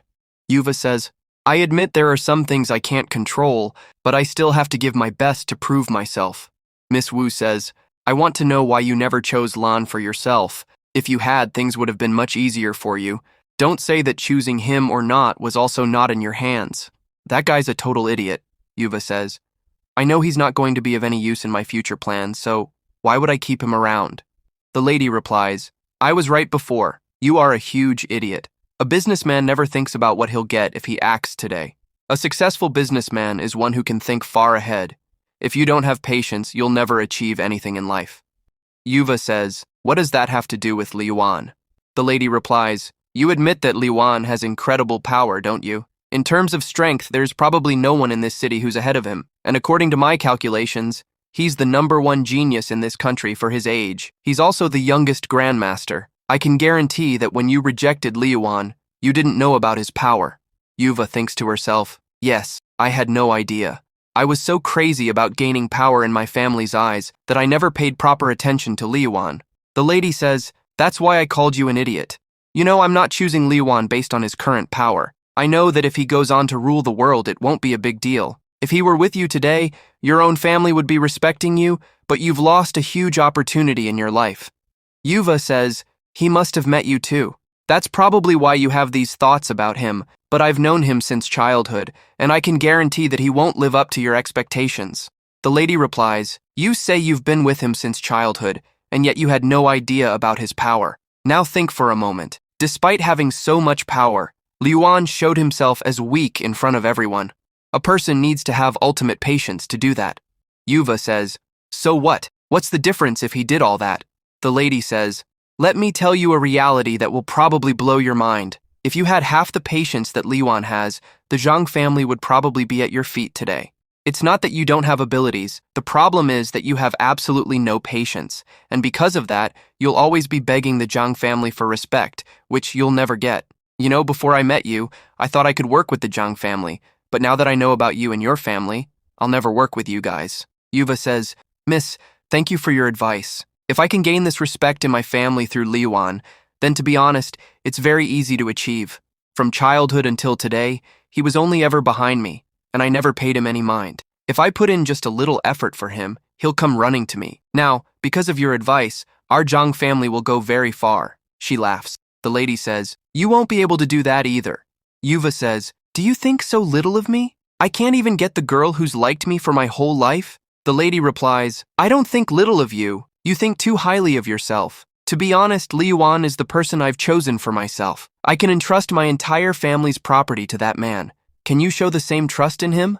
Okay, I don't want to talk to you anymore. I'm leaving. I hope you find the respect you're looking for." Upon arrival, Lun and Hungli enter the building. "Your company looks pretty weak," Lun says. Hungli replies, "I told you we have to maintain the illusion of a simple cleaning service on the outside. That's why we couldn't build a bigger company." "Please come in, Mr. Lun. The chairman is waiting for you," a staff member says. Inside, Chairman Lu says, "Mr. Lun, please make yourself at home." "Don't worry," Lun replies, placing his feet on the table. "I'm already treating this company like my property, and you like my worker." "You truly are an interesting person," the chairman says with a smile. "The reason we've invited you here is because we want you and Genius to work with us." "Your offers are incredible," Lun says, "but I don't work for anyone. I learned one lesson in life: never be under anyone's control. So I'm not signing any contract." "Mr. Lun, I understand your point," Chairman Lu says, "but everything we do here is for the welfare of the people. Plus, joining our company won't be a loss for you. In fact, you'll benefit greatly. We can give you information that no one else has." "What kind of information?" Lun asks. "Information like, you're not the real Lun Lionheart," Chairman Lu reveals. The real Lun was a 20-year-old boy who had never done anything good in his life. Everyone thought he was a loser, and he was, to a great extent, a piece of trash. Then Zheng Bei sent his men to beat him up and throw him in the forest. After that same night, Lun completely changed, and that's when you appeared. How can we believe that a person would get superpowers after getting beaten up? You people have done a lot of investigation on me," Lun says, surprised. "We told you," Chairman Lu says. "When it comes to investigations and information retrieval, no one is better than us." The scene shifts to Zheng Bei operation. To save the Lion family from their financial crisis, their head, Yan, went to beg for money, Zheng Bei says. "The amazing thing is that he fell into our trap. Yan made the biggest mistake by going to us. Now we won't let the Lion family recover at all, and their destruction will be the biggest benefit for us." "You've done an excellent job," Zheng Bei's dad says. "Everything is about to be completed, so go and rest. I've been trying to destroy the Lion family for so long, and now that they're finally about to be finished, you want me to rest?" Zheng Bei scoffs. "I want to witness the destruction of the Lion family with my own eyes. Ever since childhood, I've heard that the Lion family is much bigger than ours. My only dream since childhood was to destroy the Lion hearts and make my family the greatest. Now that I have this opportunity, how can I rest?" "That's the kind of ambition I expect from my son," his dad says happily. "In the business world and in real life, you're a beast. That's why I've chosen you as the next head of the family. If you don't want to rest, fine. Go and party. It'll take 3 days for the Lion family to be destroyed anyway." Outside, Zheng Bei says to himself, "Lun Lionheart, you beat me. And all of this is happening because of that beating. I'll destroy you so completely that you'll have to come to me on your knees and beg for forgiveness. Let's go inside and enjoy ourselves, because soon we will witness the great spectacle of Lun Lionheart's ruin." In a sharp contrast, we see Miss Wu at her home, bored. Miss Wu asks, "Uncle John, do you know what Leon might be doing right now?" Uncle John replies, "As far as I know, the company recorded our fight on overtime, so they probably called Leon for a meeting." Miss Wu says, "Oh, so Leon is in our company right now. Wait a second, He's inside our company right now, and our officers have no idea of his power. They will definitely talk to him arrogantly, and since Leon isn't used to bowing down, a huge problem could arise. Uncle Jian responds, "Yes, you're absolutely right. We must hurry and save Leon." Miss Wu corrects him, "Not Leon, our company is in danger. We must hurry or he will destroy our company." Meanwhile, we see the chairman and Leon talking. The chairman asks, "May I know who you are?" Leon replies, "I have no desire to tell you, but if you must know, I'm the reincarnation of an immortal." Shocked, the chairman says, "Now I understand. Everything makes sense now." Leon says, "Don't you think I've just picked this up from a novel?" The chairman responds, "Such amazing growth can't just happen. It's impossible for anyone to achieve this on their own." Leon says, "The fight I had outside the Loveji temple yesterday was extremely dangerous. What did you guys do with that news? So many people died there. Didn't the media cover it?" The chairman replies, "That's our specialty. Yesterday we showed that a pipeline burst in front of the Loveji temple and some trapped monks died in it. Now you can understand what our company does." Leon says, "Everything is fine, but I still won't work under anyone." The chairman says, "All right, I'll give you another piece of news. Maybe you'll find this a little more interesting. We have a spiritual van. If we can restore it, we won't have any lack of thought. And there's another big news concerning your Lian family. Zhengbei has trapped your father inside Yanbei. It's possible they could do anything to your dad there, and in the next 3 days they will destroy your entire family." Enraged, Leon thinks to himself, "Lian Linhai has loved his dad his whole life. No matter what, I can't let Lian Ling's dad die. And as for that gang family, they won't escape my hands now." As Leon is about to go and destroy all of them, the chairman says, "You can't go. It seems you've forgotten. Our job is to keep cultivators away from normal people, so you can't just attack the Zheng family like that." Angrily, Leon says, "Are you going to teach me what to do and what not to do? I've been sitting here listening to your nonsense for ages. Whoever wants to stop me, come on. I'll finish all of you along with the Zhang family." Just then, Miss Wu arrives and says, "Leon, calm down. Don't worry, no one will stop you." Leon asks, "What are you doing here?" Miss Wu replies, "We have 80% of the shares in this company, so this company is our company. And I know you'll never work under anyone, so you won't join this organization. So I'm offering you a better option. I'm willing to give you 50% shares of this company. As an owner, you will join this company, won't you?" Lan says, "I'm the one speaking, okay? But there won't be any restrictions on me. I can destroy whomever I want." The woman says, "You're the owner of this company, so you also decide the rules here." Then Lan signs the company papers. The woman says, "Don't you worry at all. We saved your father in Yan Yan, and as for your family's financial crisis, my family will handle it. Now that you've joined us, it's time to show the Jack family their place." Lan says, "I have to admit, you're really a crazy girl. Who gives their company to a stranger?" The woman says, "I chose you for myself, and you're just talking about a company? If I had to give up my entire family's property for you, I would have done that too." Then she looks at Hunley and says, "How long have you been staring at us? Can't you see a couple talking here?" As he leaves, Hunley says, "Okay, director, I'll be going." Lan says, "I didn't know you had so much influence in the martial world. You've been hiding so many secrets." The woman says, "No one is better at hiding secrets than you." Lan says, "By the way, where is Jaegu? I had to settle some scores with him." The woman says, "He's out with his friends, partying." Lan, please do me a favor. Don't kill any of them. Lan says, "Don't worry, I'll just beat them enough so they can still breathe." Later, Lan arrives outside the Heaven Hall. Just then, Jaegu and his friends come out of the hall. Jaegu says, "It looks like young Master Lan has come to beg us. He must have realized his family is about to be destroyed." Lan grabs Jaegu and asks, "I'll ask you one time. Did you attack my dad in Yan'an?" Just then, Jaegu's friend says, "Even if he did, so what?"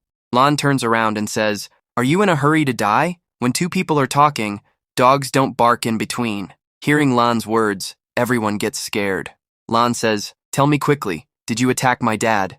Jaegu says, "Yes, I did. Even though my attack failed today, in a few days, you and your whole family will be begging outside my house. I would have broken your hands and legs by now, but I'm in a good mood today." Suddenly, Lan attacks and breaks both of Jaegu's legs. Screaming, Jaegu asks, "What did you do?" Lan says, "Be grateful I promised someone I wouldn't kill you. Otherwise, your head would already be separated from your body." Then he turns to the friend and says, "You were talking too much. Now it's your turn." The man, terrified, says, "Young Master Lan, I'm just a small dog. Your hands will get dirty if you touch a dog like me. I'll do this myself." Saying this, he picks up a rock and hits himself. Then Lan asks Jae-gu, "Did your dad tell you to do what you did to my dad?" Jae-gu says, "You're crazy, you broke my legs." Lan slaps him and says, "Just answer what you're asked." Jae-gu says, "If you have the guts, then kill me." Lan slaps him again. Jae-gu says, "I wasn't talking about a slap. Kill me, and then let's see how you escape." Lan says, "You're the first fool who is inviting his own death." Even before Leon could attack him, Yuva arrives and sees her brother Gangbei. Yuva says, "What have you done? Didn't you feel any pity while beating up my brother like this?" Laughing, Leon says, "You talk as if I beat up a very good person. I hit a man whose death would only lighten the burden on this earth, and I'm advising you to get lost because I don't lay my hands on girls." Yuva says, "You knew he was my brother, and you still hit him so badly. If you don't apologize to my brother, I will never see you again." Turning around, Leon says, "I've seen a lot of people who live in misunderstandings, but I've never seen anyone as delusional as you. Who are you anyway, that not seeing you would make a big difference to me? You're a girl that her own family doesn't like, and you go around begging for respect everywhere. Not meeting a person like you will only make my day better." Yuva screams, "You will definitely regret whatever you've done." Leon says, "Only time will tell." Then he quietly says to Miss Wu, "Leon didn't cause much destruction. He kept his promise and only broke his legs." Later, Yuva brings Gangbei to the hospital. Yuva says, "The doctor said it will take you 3 months to recover. The less you worry, the better it will be for you." Gangbei screams, "I can't stay here. I want to see Leon and his family disturbed. I want them to come and beg me." Yuva says, "What did you do that made Leon attack you to this extent? I know him well enough to know that he wouldn't attack you for no reason." Gangbei screams, "Get out of here. I don't find it important to explain anything to you." Yuva says, "I am your sister. I can handle your work if you tell me. It will lighten your heart." Gangbei says, "Even if you are my sister, remember that you can never be a part of our family. You will get married and become a member of some other family. That's why the gang family members won't even give you a small manager's position." Crying, Yuva says, "Just because I'm a girl, you and Dad always treat me like this." But then, Yuva remembers Miss Wu's words. Yuva thinks, "Miss Wu was absolutely right that I have no patience. After hearing my brother's words, I got so easily broken. I shouldn't have done that." Yuva says, "My younger brother, don't you worry at all. A day will come when you will definitely trust a good person." Just then, Gangbei's father arrives looking scary. He says, "Yuva, you go outside. I need to discuss something with your brother." As Yuva leaves, Gangbei's father slaps him. Screaming, Gangbei says, "Dad, I want to see this Leon Landhart dead. No matter what the price, I want to see him destroyed." Gangbei's father says, "Do you think I'm happy to see him? The young master of the gang family got beaten up in the big market. As the head of the family, I've been reduced to nothing. Do you think I'm just sitting here with my hands tied?" I contacted Justice, but it was strange that as soon as they heard Leon's name, they hung up the phone and refused to take the job.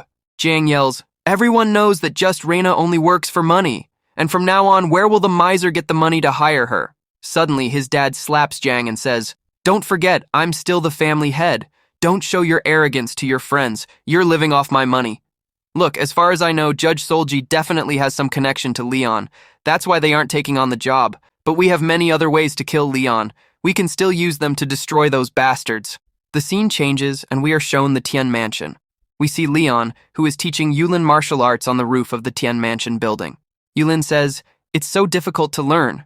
Leon says, "Don't distract your mind and focus." A little later, Yulin says, "This is so tiring. What good will all this learning do for me anyway?" Leon attacks and breaks a water tank. Leon says, "Normally, 10 people together couldn't break this iron tank, but I broke it with just one slash in the air, without any muscle strain. It's impossible to do this without a muscle injury."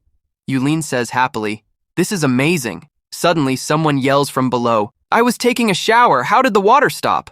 Leon says, "Yulin, run fast. We broke the water tank. We'll get a huge scolding if anyone sees us." Later, Yulin and Leon are back inside. Yulin is about to kiss Leon when she gets a call from her grandpa. Annoyed, Leon says, "This old man just had to call now." Yulin says shyly, "Young master, I have some work, so I'm leaving." Grandpa says, "Leon, something very important has come up, so you have to come back home."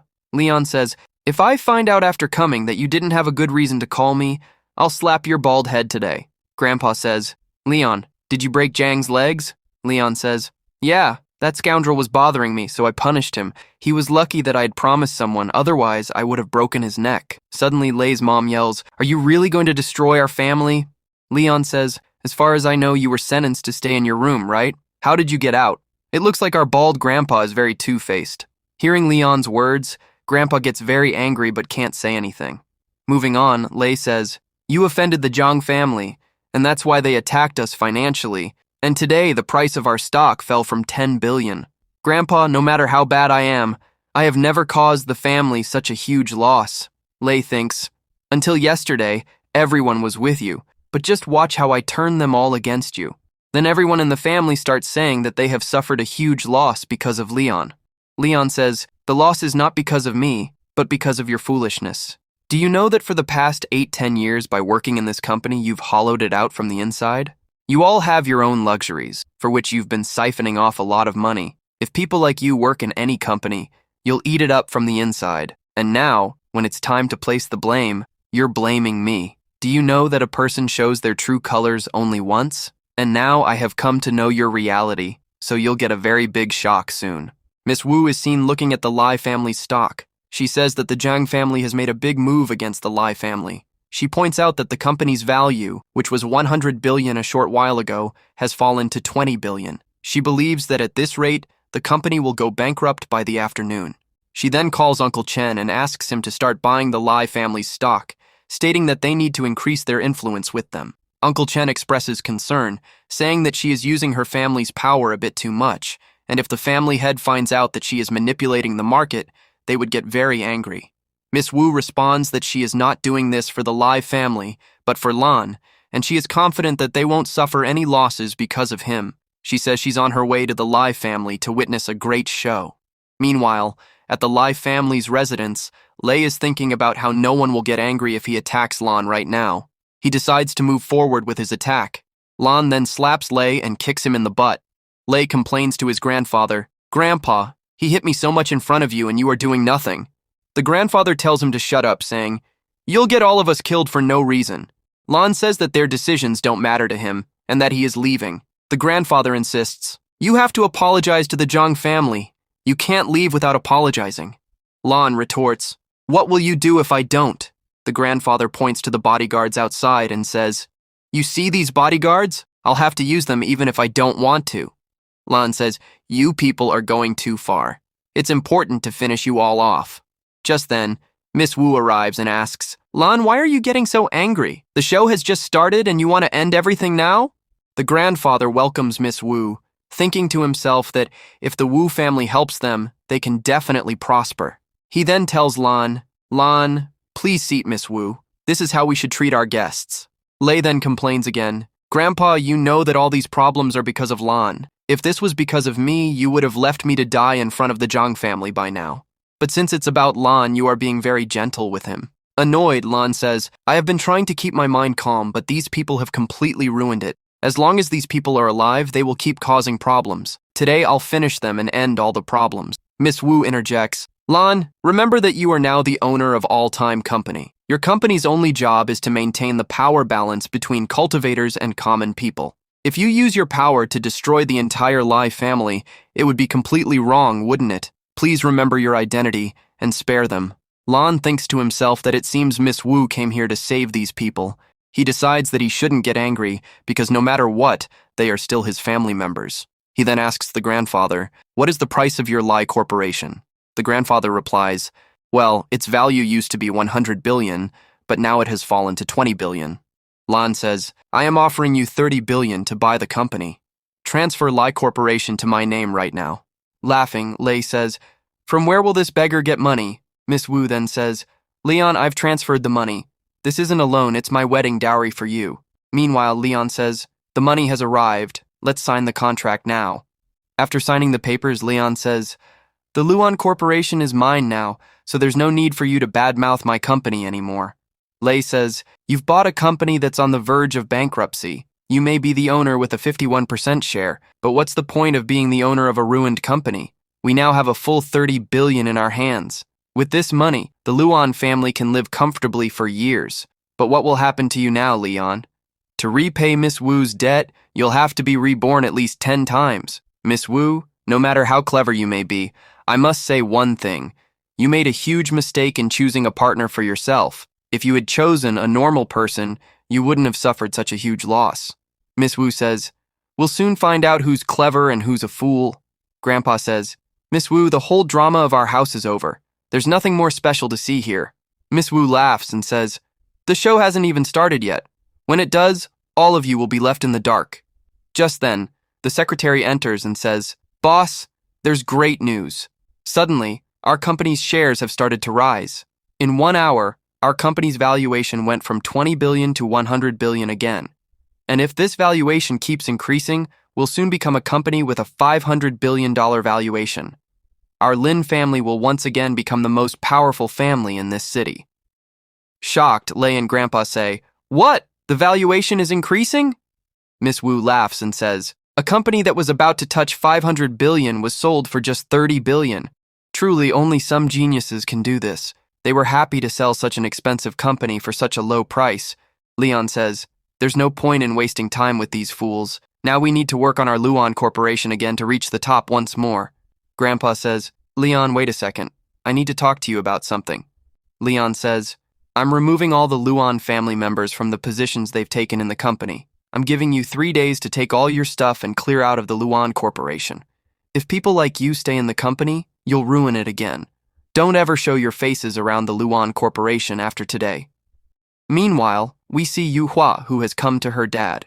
Yuhua says, Dad, there's a huge problem. Gangbei's dad says, Are you my daughter? Isn't that in itself a big problem?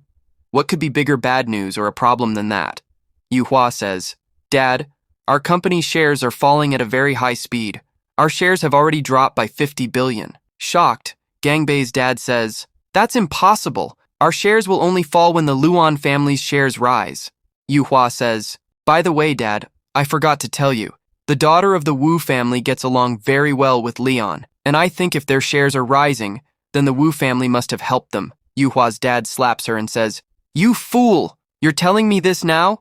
If the Wu family was behind the Luan family, then why didn't you tell me about this before? And I told you to become friends with Miss Wu at any cost. You foolish girl, you couldn't even do this job. You always come to me for a place in the company, but when it comes to doing a job, you can't do it. Honestly, the day I wake up and see your face, my whole day gets ruined. Yuhua thinks, when was I told to become friends with Miss Wu? I made the efforts to befriend her on my own. Zhangpai's dad is talking. Yuva, if you say one more thing, I won't be able to control myself. Just sit here quietly and stop using your brain, because it doesn't work anyway. Yuva sits and thinks, just because I'm a girl, I have to tolerate all this humiliation. Zhang Bai says, Sister, honestly, I feel really bad for you. I'm telling you this out of concern. You're a girl, and you'll get married into a very good family. When you marry into a good family, we'll get support anyway. You'll help with cooperation. So why do you keep messing with Dad? You know how much he gets annoyed with you. Yuva stands up and says, I will not give up until I show Dad what my worth is. Until then, I will continue to work for the Zhang family like this. Zhang Bai says, Sister, there's no point in trying to explain this to you. I'll just pray to God that your troubles in life lessen a bit. Then, Yuva goes outside and calls Len. Yuva says, I need to talk to you about something very important.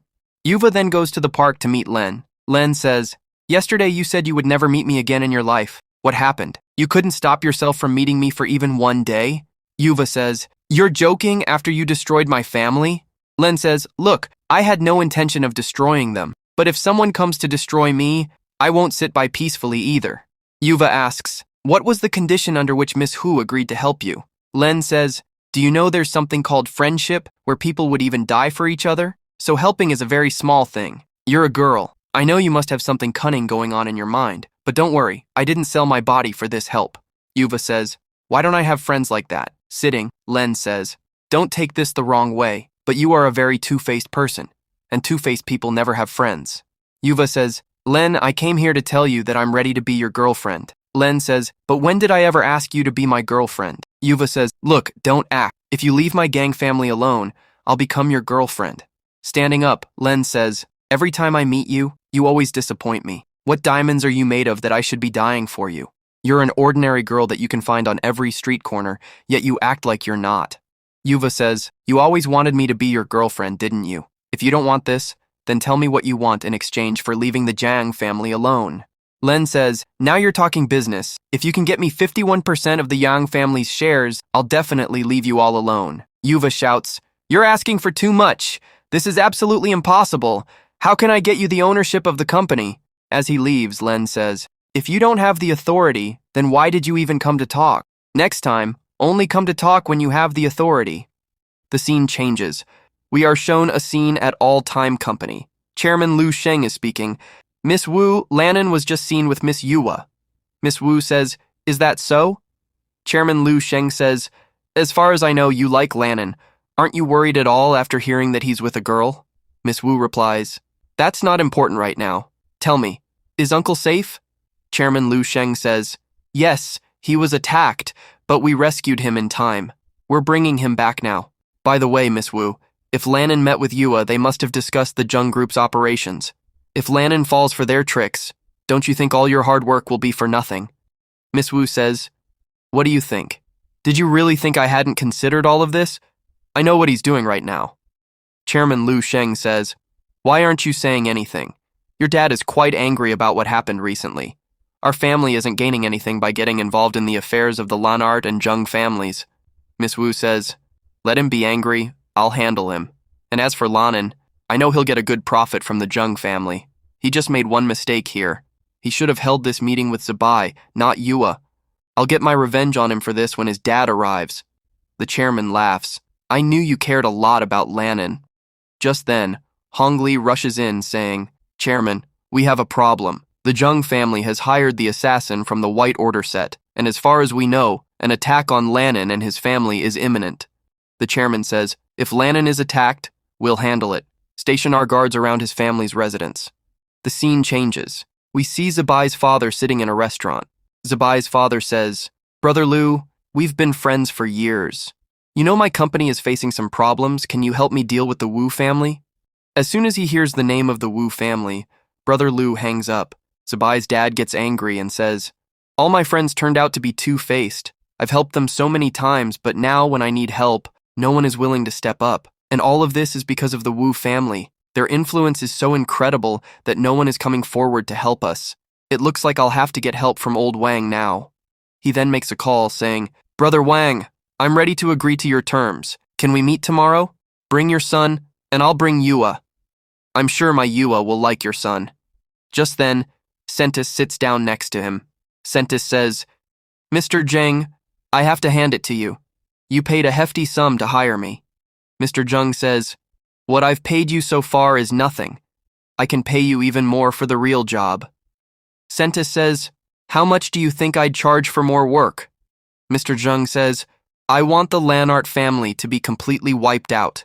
For that, I can pay you $50 million. And Sentis, if you agree to this, I can double your fee. Sentis says, my fee just for meeting you is $10 million. Do you really think I'd do the job for $50 million? I'd need at least $200 million. Mr. Zheng says, are you talking about $200 million? That's not a problem. We can pay you that. Sentis says, you think too small. I was talking about $2 billion. For that much money, we can erase the Lanart family's name forever. Not a single person from their family will be left. By the way, Mr. Zheng, you were talking about another type of service. Do you still want that service? Mr. Zheng says, for that, I can pay you more than $2 billion. Sentis says, not $2 billion, but I want your life. Just for thinking about me, your life could have been the price. I'm only sparing you because you're my client. Transfer the money by tomorrow morning, or I don't know about the Lanart family, but your family will definitely be wiped out. Mr. Zheng then called Yuhua to meet with the Wang family. Yuhua says, Dad, to save us from Sipo, the Wang family is asking for a lot. We don't need to agree to their conditions. Mr. Zheng says, it's a good thing this is a restaurant, or I would have slapped you right here. Do as I say. No need to use your brain. To be honest, if I wasn't here, your fate wouldn't be any different than that son of a bitch. You have options now, but at that time, you would be living just to serve the Sipo, and I know that the people of the Zheng family will be nothing but a bunch of butter-ups in your hands. Just then, the Wang family arrives. Mr. Zheng says, Mr. Wang, it's a pleasure to meet you. Wang says, so this is Yuhua, right? She was so little the last time I saw her. Look how big she has gotten now. Wang Sha, what are you doing? Go and greet your uncle right now. Wang Sha says, Uncle, it's a pleasure to meet you, and Yuhua, you too. Just then, a waitress makes a mistake while serving and spills water on Wang's head. The waitress says, "Sir, please forgive me." Wang Sha says, "It's okay, you can go." Mr. Zeng says, "I have to say, Wang Sha, you are a very calm person. You know, if just this much water had fallen on Zheng Wei's hands, he would have torn the whole restaurant apart, but you let that waitress go so easily." Wang says, "Uncle, even if that waitress works her whole life, she won't be able to afford these clothes. So what can I do by getting angry at her? She has already ruined my clothes, and if my mood also gets spoiled because of her, she will never be able to compensate for this. That's why I let such people go." Uncle Zeng says, "I have to admit, Brother Wang, your son will go very far. I have seen very few such sharp kids at this young age." Uncle Wang says, "Brother, we should talk by going higher up. Anyway, we have brought the kids here to meet each other." Wang Sha says, "What is there to talk about? I have no problem with Yuhua. Even if you say to get married tomorrow, I have no problem. By the way, we had a very big doubt in our minds, but we can lower the conditions for Yuhua. 51% of Zeng's corporation will be enough for us." Mr. Zeng says, "Isn't this too much? You are asking for our entire company." Wang Sha says, "No, uncle, that's not the case at all. If it was the first condition, we wouldn't have opened our mouths so wide, but now the Wei family is standing against the company. Who knows if your Zeng corporation will even see tomorrow morning? In this regard, what we have asked for is very little. We can reduce it for Yuhua. We only need 40%, but we will not agree to even 1% less than that." Then, Yuhua says in an irritated voice, "Shut your mouth. I am not some item on which such a huge discount is being put. And when did I say that I am ready to marry you?" Mr. Zeng says, "Yuhua, what are you saying?" Yuhua says, "Dad, you can't shut me up now. Wang Sha, listen to me carefully. I don't like you at all. I would prefer to marry some son of a BTC, but I will never marry a guy like you. And yes, if you have any self-respect left, please don't follow me." Saying this, Yuhua comes out of the hotel. Yuhua says while on a call, "Len, are you free? I will wait for you at the gang hotel tonight." Then, our Yuhua arrives at the gang hotel. Yuhua says to Swang, "Len is a better match, and now I can clearly see what I need to do next." Just then, a call from Brother Zheng Wei comes on Yuhua's phone. Zheng Wei says while screaming, "Sister, have you gone crazy? You have only asked for one thing from us to this day, which is a position in the Zeng Corporation, and today we are ready to give 40% to your husband. So you are having a problem? By refusing the Wang family, you are destroying our Zeng Corporation." Yuhua says, "I know what I am doing. You are a kid, so stay a kid." Zheng Wei says, "You didn't go to meet that Len, did you? Even if our corporation gets destroyed, there is no need to ask him for help." Just then, Yuhua cuts Zheng Wei's call, and at the same time, Len also arrives there. Leon says, "Miss Yuer, if anyone finds out that I came to meet you at the hotel, my reputation will be ruined for no reason. Can you tell me why you called me to a place like this?" Yuer says, "I didn't come here to talk about the company today. Let's sit and have a drink together." Leon is shocked and says, "Are you really Yuer? Yuer never talks without a reason." Yuer says, "Look, I'm ready to give you 10% of the shares." Leon says, "Oh, so you have the authority to talk now?" Yuer sits down next to Leon and says, "Yes, now I can make my own decisions." Leon says, "Look, no matter what, 10% is too little." Yuer says, "What would happen with 10%? I could be with you too." Leon pushes Yuer and says, "Have you gone crazy? You must have drunk too much. You can't be Yuer." Yuer says, "Look, I'm not kidding. If you agree to 10%, I can be yours." Saying this, she kisses Leon right there. Leon says, "I still need 20%. Yuer says, "Fine, then the deal is done." We then see that an 18-plus pulse has happened between them. Leon asks, "Do your dad know that you're with me?" Yuer says, "No, he's probably with those foolish Wang family people. And to be honest, I've given up on my family. No matter how much I ask them for, they won't give me anything. Anyway, Leon, don't forget your promise. I've made a very big bet on you." Then Leon makes a call and says, "Jiafeng, our matter with the Zheng family has been resolved. I've resolved everything by taking 20% of their company." As soon as the call ends, Yuer hugs Leon, and the 18-plus pulse continues. Meanwhile, we see Yuer's dad, who is constantly calling Yuer. Mr. Gang says, "Brother Wang, I apologize. Yuer was a little moody, which is why she left." Wang Sha says, "No problem, uncle. We are one family now. We can understand each other." It's just that when we sit here next time, the deal won't end at 40%. Annoyed, Mr. Zheng says, the Yiwang family are big bastards. There's no point in hoping for anything from them. It seems I will have to take help from Santis. Saying this, he transfers 2 billion. Santis says, the time has come to get to work. Then a person comes to Santis and says, Lily, are you really going to attack the Lian family? Santis says, yes, what's the problem? All the other people in the Lionheart family are quite weak. Only one, Lian Lionheart, is quite powerful. The other person says, you know he alone is enough to finish all of us. He has already finished 2 of our elders. By messing with a person like him, you will only bring harm to yourself and nothing else. Santis says, Brother Kali, sometimes I don't understand how our elders chose a coward like you as the acting head. Not only your height, but your heart is also very small. Leon is alone, and we have so many powerful people. Do you think he will survive our hands? And besides, you know we need money to run the sect. On one hand, those bastard overtime company people are after us, working overtime just to destroy us. On top of that, without money, we won't be able to survive with these people. So, if you don't want to attack Leon Lionheart, then tell me how we can earn money. Kali says, I don't know if we will be destroyed due to lack of money or not, but after messing with Leon Lionheart, we will definitely be destroyed. Santis says, you are a #1 coward. If I hadn't promised my elders that I would consider you the acting head, I would have finished you right here and now. The next day, the scene shifts to outside the hotel. Leon is walking out and complaining that his back hurts. Suddenly, he gets a message on his phone from Hong Li. Leon says, the Leon family is in danger. I have to get back to the company as soon as possible. Looking at Leon, Hong Li says, it seems you worked hard yesterday. It's a shame you have to go back to work so early in the morning. Leon replies, I'm the owner of your company now, and you're still keeping an eye on me? Hong Li says, our job is to keep an eye on every powerful person, and you're the most powerful person in our territory. Don't worry, we won't tell Miss Wu anything about your personal life. As he gets into a car, Leon says, so, you messaged me that the Leon family was going to be attacked. Now tell me, what's going to happen next? Hong Li replies, we started our work early this morning to save the Leon family. We're sending some of our cleaning department guys to clean up the Lion family's mess. Lion says, that's good to hear. Hong Li says, working overtime at this company has a lot of benefits. No employee's family has ever been harmed while working here. So, since you're our owner, imagine how bad it would look if someone even touched your family. Leon asks, by the way, where is Jia Feng? Hong Li says, I don't know anything about her. The last thing she asked me was when your dad was coming back to the city. After that, she left. Leon says, that means she went to pick up my dad. Do you know when his flight lands?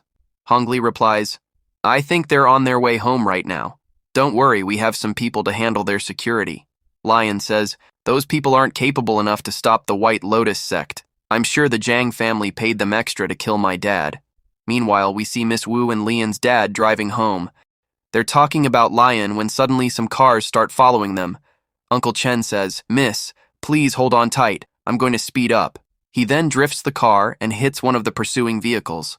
Uncle Chen says, what did they think? That they could catch my car? I was drifting cars when they were still playing with toy cars, and because of that, I won today. But then, the sorceress attacks them with her needles. To avoid the attack, Uncle Chen gets out of the car. He says, Miss, please take Uncle Lion and go home. I'll hold these people off. The sorceress laughs and says, oh, you'll stop us? Last time you and that Xiao couldn't do anything together, so what can you do alone? Lion's dad says, who are you people? Our Lion family has never offended any martial arts sect, so why are you attacking us? The sorceress replies, you're right. We have no enmity with you. This is a matter of money. We've stooped so low for some money that we've taken a contract to destroy your entire family, and we're starting with you. Miss Wu says, Uncle, these people are from the White Lotus sect. The Zhang family hired them to kill you. The sorceress says, personally, I didn't even want to attack you, but I got $2 billion for your life. Your life is probably only 10 more years. If you don't live, what difference does it make? At least someone will get this money. And you, girl from the Wu family, we have no business with you. But if you get in our way, I can't guarantee your life. Miss Wu says, you know, people as powerful as you aren't even allowed to mop the floors at my house, and you think you can scare me here? Jia, come out quickly and teach this sorceress a lesson. I know you've been watching everything secretly. Just then, Jia emerges with his men. Xiao says, I have some unfinished business with the sorceress today. I'll settle all the scores today. The sorceress says, you guys are back for another beating? If you want to fight, call Lion. Nothing will happen with just the two of you. Xiao says, Senior brother, she's underestimating us Yungi sect people. Last time she attacked us with her snake, but this time that's not going to happen. Just then, the sorceress attacks them with her needles. Xiao lunges forward and says, your artifacts won't always save you. Uncle Chen attacks her from below, but the sorceress dodges both of their attacks at once. Xiao says, we won't let you touch the ground, so how will you dodge our attacks? But the sorceress thrusts her needle right through his body. Xiao says, she's so cruel, she tricked me again. Then, the sorceress throws a needle at Uncle Chen, pinning him down as well. Uncle Chen says, her real level is much higher than ours. Now I understand why we can't fight back. Xiao screams, Jiafeng, run away from here quickly. This girl is much more powerful than us. The sorceress says, I gave you the chance to run away before. Now everyone present here will die. Just before her attack hits Miss Wu, Lion arrives and stops the attack. Lion says, this is Yardong City, and people's lives are taken here only with my permission. What did you think, that you could lay a hand on my family in this city? Now you should think about how you're going to survive. Sante says, if this were a battle of dialogues, you'd have definitely won, but this is a matter of power. Moving on, Lion says, when it comes to dialogues and power, you're nothing in front of me. I'll dig your grave right here, and after that, the entire Jack families. Uncle Chain says, Lion, be careful. His needles are very powerful. Just then, Lion throws Santis's needles back at him and says, these needles are just toys. Who can get hurt by a toy like this? The needles then go around Santis's body. Shocked, Santis says, are you at the int level? Lion says, you took too long to figure that out. Then Santis feels heavy. Santis says, how can such a powerful person exist in this region? As far as I know, only Conjure people used to live in Yadong City. Preparing to attack, Lion says, looks like you forgot one thing. You can't leave this place without my permission. Santis says, I have to do something, otherwise he'll kill me. Saying this, Miss Woe attacks Lion, and to save her, Lion doesn't attack Santis. Seeing all this, Kaylee says, I have to hand it to this kid. He shocked even me. He's the first person in 1,000 years to reach the int level. Does this mean that Had's energy is about to return? Then Uncle Leonard says, are you really my son, Lion? He wasn't that powerful. Then, yelling at Miss Woe, Lion says, are you crazy? Don't you know my family is about to be attacked? Why did you go with Dad? Then, acting, Miss Woe says, I'm trying my best to get you to like me, but you only like that terrible Yuva. Then she goes to Lion's dad and says, why is your son so mean? Lion's dad says, don't worry, I'll teach this scoundrel a lesson. Lion says, Miss Woe, we're just friends, right? Why are you acting like this in front of my dad? Lion's dad says, you just showed your power. Now I'll show you mine. No one in the Land family has ever cheated, and now you're going to? Saying this, Lion's dad shows his muslat face. Lion says, there's nothing like that. Meanwhile, Miss Woe says, this is your punishment for meeting other girls without asking me. Lion's dad says, I know you're very strong, but you can at least pretend to get hit, right? Lion says, yes, Dad, it really hurts. Then Miss Woe tells Lion's dad, you are truly the best uncle in this entire world. Sometimes it feels like, I don't know how, but a bad person like Lion became the son of a good person like you. Lion says, Miss Woe, you're talking too much. Then, acting, Miss Woe says, Uncle, did you see? He started doing the same thing again. Moving on, Uncle taps Lion again. Uncle says, you should never talk to girls like that. Lion says, Dad, I'm not kidding. Are we really just friends? Lion's dad says, look, I know you have everything a girl likes, and that's why it's normal for you to have a lot of girls behind you. I just want Miss Woe to be the only one who comes to our house. You keep everyone else away from the house. Lion says, okay, Dad. There's no point in explaining, so I'll just agree with you. Lion's dad says, I'll make it clear. Will that Jiafeng become our daughter-in-law? Come on, Jiafeng, let's go home. Lion thinks, I don't know what lies she told Dad on the way. No matter how much I try, Dad won't believe me now. Meanwhile, Jihao, crying, thinks, my childhood crush betrayed me right in front of my eyes. Leon says, Jihao, it's good you came here. I need to talk to you about something. Jihao says, but I don't want to talk to you. What do you think? You've taken everything from me and now you expect me to talk to you? Lion says, this is why Jihao doesn't like you. Anyway, I came here to talk about something important. To be honest, I need some crucial information from you. Jihao says, you're the owner of the overtime company, and you're still asking me? What kind of information would your company not have? Lion says, there are many things that are being hidden from me, and the overtime company people will never bring those things to me. That's why I need to know about those things from you. Jihao says, look, I'm not your servant. I'm not going to tell you. Then Lion picks up a stone and throws it right through a piece of iron. Lion says, your body isn't tougher than this iron, is it? Are you going to tell me, or should I try the same thing on you? Then our Lion throws a very dangerous punch towards Jihao. Jihao says, brother Lion, I was just kidding. You got serious. Then we see that Lion's punch wasn't for Jihao, but for the person standing behind him. Lion says, he's more powerful than that Santes. Kid, who are you? Then Kaylee says, I knew Lily didn't have a chance against you. I told him not to fight you, but he still came to clash with you. Brother Lion, let me introduce myself. My name is Lily, the acting head of the White Lotus sect. Pulling out his sword, Lion says, you people don't want to learn. That Santes left, and now you've arrived. But your luck won't be as good as his that you'll escape from here. Then Kaylee says, you're misunderstanding me. I didn't come to fight. To be honest, we both have the same destination. So I believe it's not beneficial to fight, but to join hands. Saying this, he gives Lion a card. Lion says, an address is written on this. Callie says, this is the address where you'll find Leo's people. Leon says, you came here to get your own sect Saintus killed? You betrayed your own people. How can I trust you? Besides, you're from the White Lotus sect. It's possible you've laid a trap for me. Kaylee says, don't you know there are 2 factions in our White Lotus sect?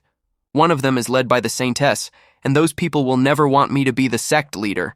You could say that the Saintess is the biggest thorn on my path to becoming a leader, and I want to remove this thorn once and for all. Now, she's a problem for you too, so we both benefit from killing her together. Look, I'm not as foolish as that Saintess to mess with powerful people. If I befriend a powerful person like you, it will be beneficial for me in the future. All right, Leon, I'll be on my way now. By giving you this address, I've shown my sincerity. Don't reveal your true colors by betraying me. Just then, Leon steps forward and delivers a devastating kick to Kaylee. Kaylee says, Leon, what's wrong? Why did you attack me? Are you seriously inviting enmity with our White Lotus sect? Leon says, only my friends have the right to call me brother. People like you call me Lord or Dad. And what do you think? You'll just show up, say your piece, and I'll just sit here like your servant and listen to you? You were leaving without hearing me out and without my permission. Did you think I'd let that slide so easily? Kaylee says, what are you talking about? Leon says, everyone knows that what matters in this world is power and influence. The more power someone has, the more respect they get. And here you are, nothing more than a worm in a gutter compared to me, giving me orders and walking away. You can't even stand on equal ground with me, so what made you think you could boss me around? You're lucky I only kicked you and didn't kill you. Otherwise, your ticket would have been punched right here. Kaylee thinks, he's right. He's very powerful. I shouldn't have messed with such a dangerous and powerful person. Apologizing, Kaylee says, forgive me.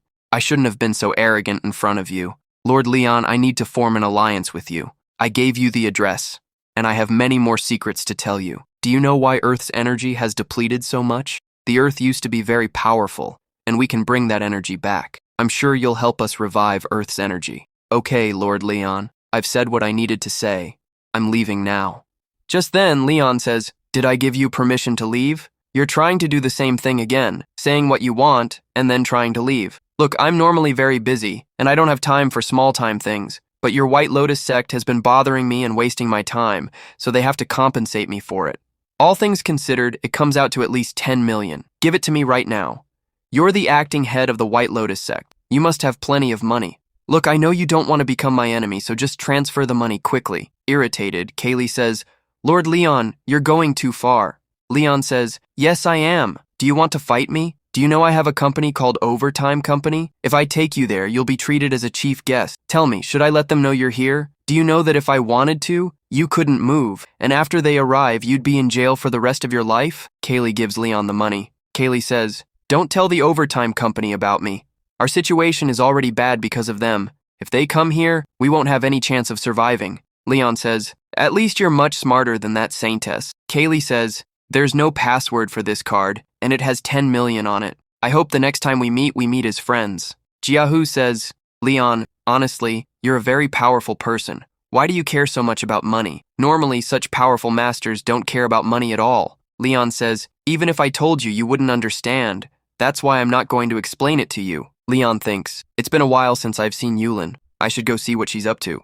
Lan comes to his mansion and sees Yulin practicing. Lan thinks, I have to admit, in just a few days she's become a half-style Grand Master. If she had a good amount of energy, she would be much more powerful by now. Such changes are very rare in the DT world. While practicing, Yulin thinks, young master is very powerful. If I want to stay with him forever, I have to be as powerful as him, or else he'll be forced to leave me behind.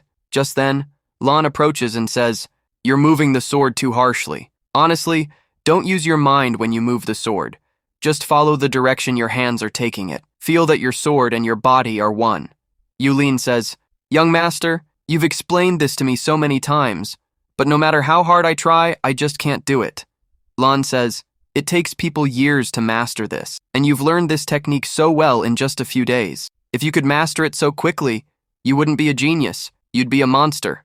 Yulin says, young master, I don't care about being a genius. I just want to stay with you.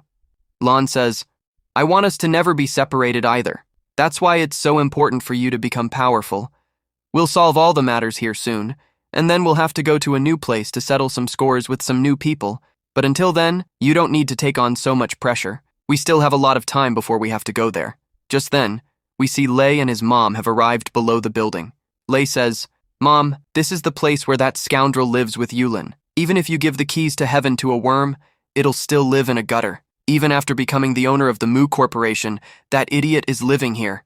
Lei's mom says, hurry up, I can't breathe here. I don't know how this Lan can live in such a shabby place. Then Lei and his mom arrive at Lan's place. Lan is saying to Yulin, I'm very happy that you've improved so much. If you keep putting in this much effort, you'll definitely master this technique one day. Yulin says, I'll do anything to make young master happy.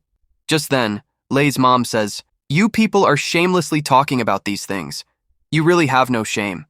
Lan says, you're the one who has no shame, coming here after being so humiliated. Quickly, tell me what you want from me. Lei's mom says, we are your guests. Are you not even going to invite us inside? Truly, there's no one more ill-mannered than you and our Lannard family. Lan says, guests have arrived, but I don't see any guests here. All I see are some troublemakers who are not welcome in my house. Just then, Yulin says, young master, we should go inside and talk. Lan says, no, Yulin. These people aren't worthy of that much respect. I bought their company from these shameless people a few days ago, and now that the share prices have gone up, they must have come to ask for shares. Lei's mom says, do you know the family head has returned? Give the shares back immediately. It'll be better for you. Lan says, don't threaten me with the family head. He's my dad, and I know him well. He won't have any problem with me having the company's shares. Besides, I paid you poor people for them, so you have no right to the shares. Lei says, you're from the Lannard family, and whatever is yours is ours. So stop with the nonsense and give us half the shares. When you're going to live in this shabby house with these shabby people, what do you need the money for anyway? And besides, if your body has my father's good blood, it also has the filthy blood of a servant. You're not even worthy to stand in front of me. Still, out of respect for my Lannard family, I'm talking to you.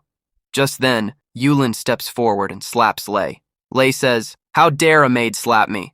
Yulin slaps Lei again and says, I work for young master, not for you. If you talk to my young master like that, a slap is a small thing. I'll beat you to a pulp.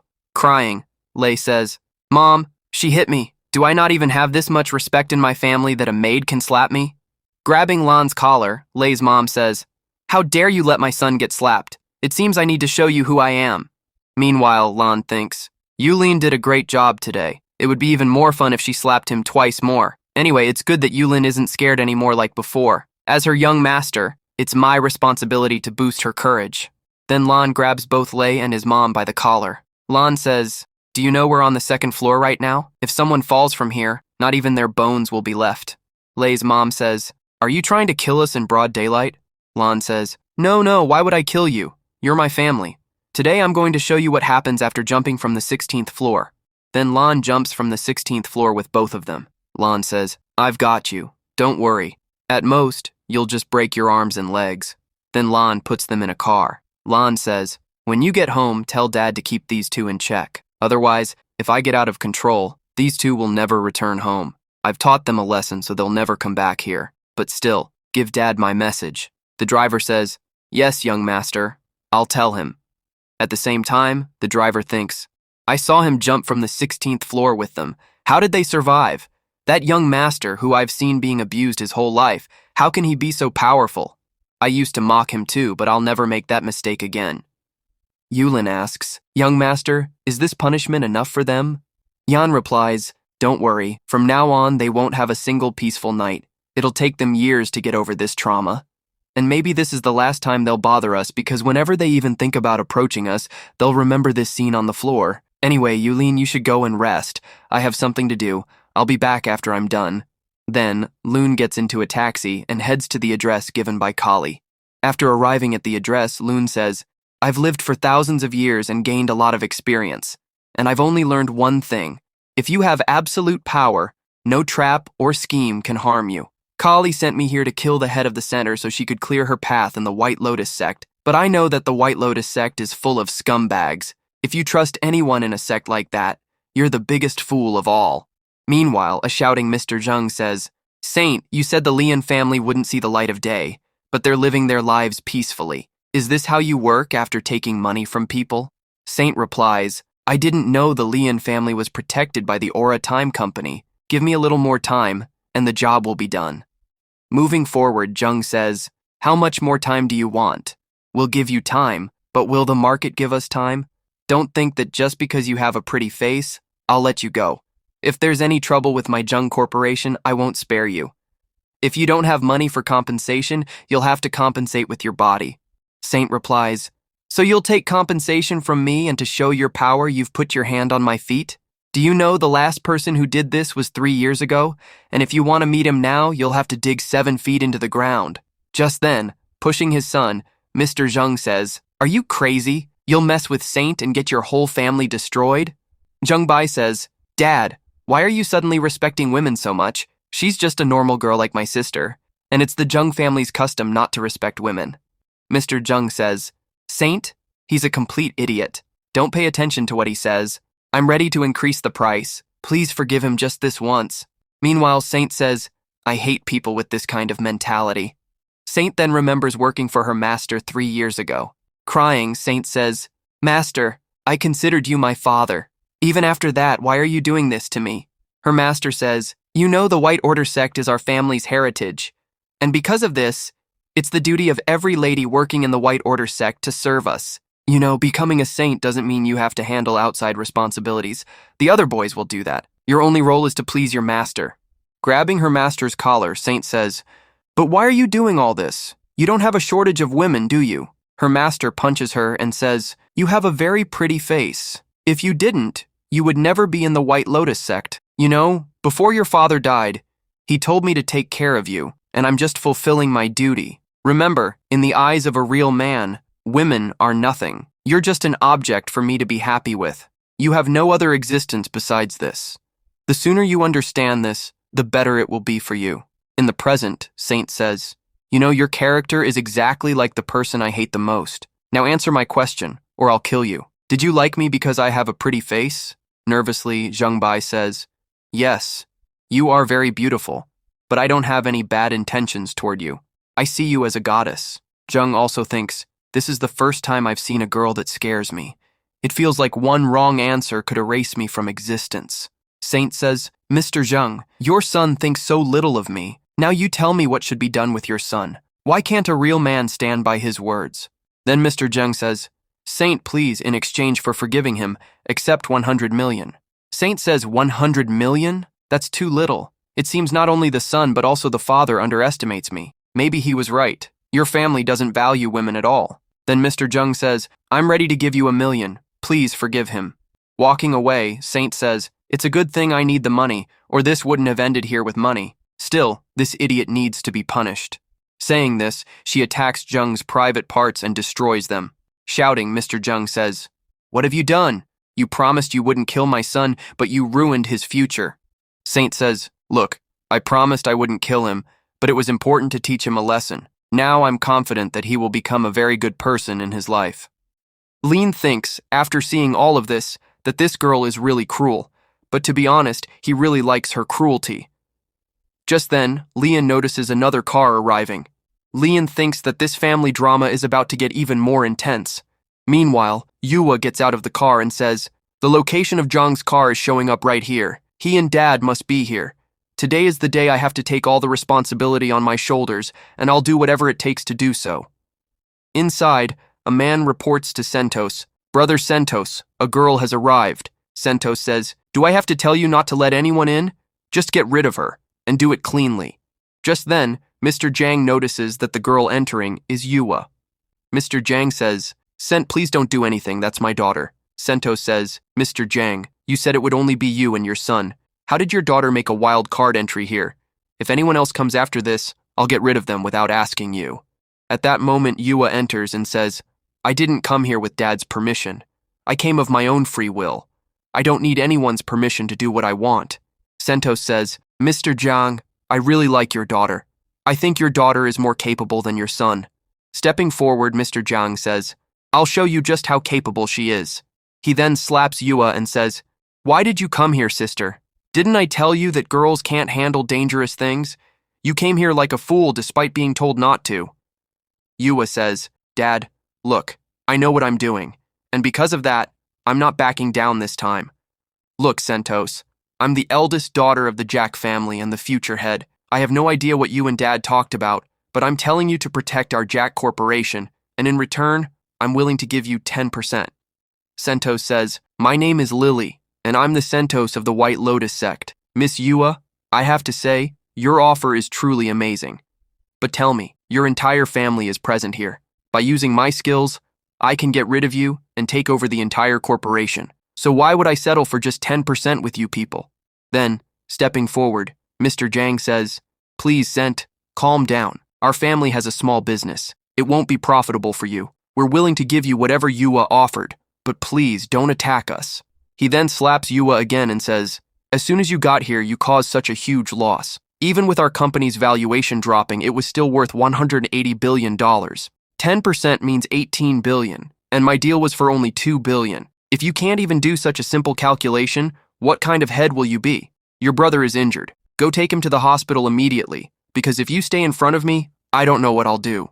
Yua says, you know, Dad, whenever I look back at my life, I only see one thing, humiliation. I topped every exam just to make you proud.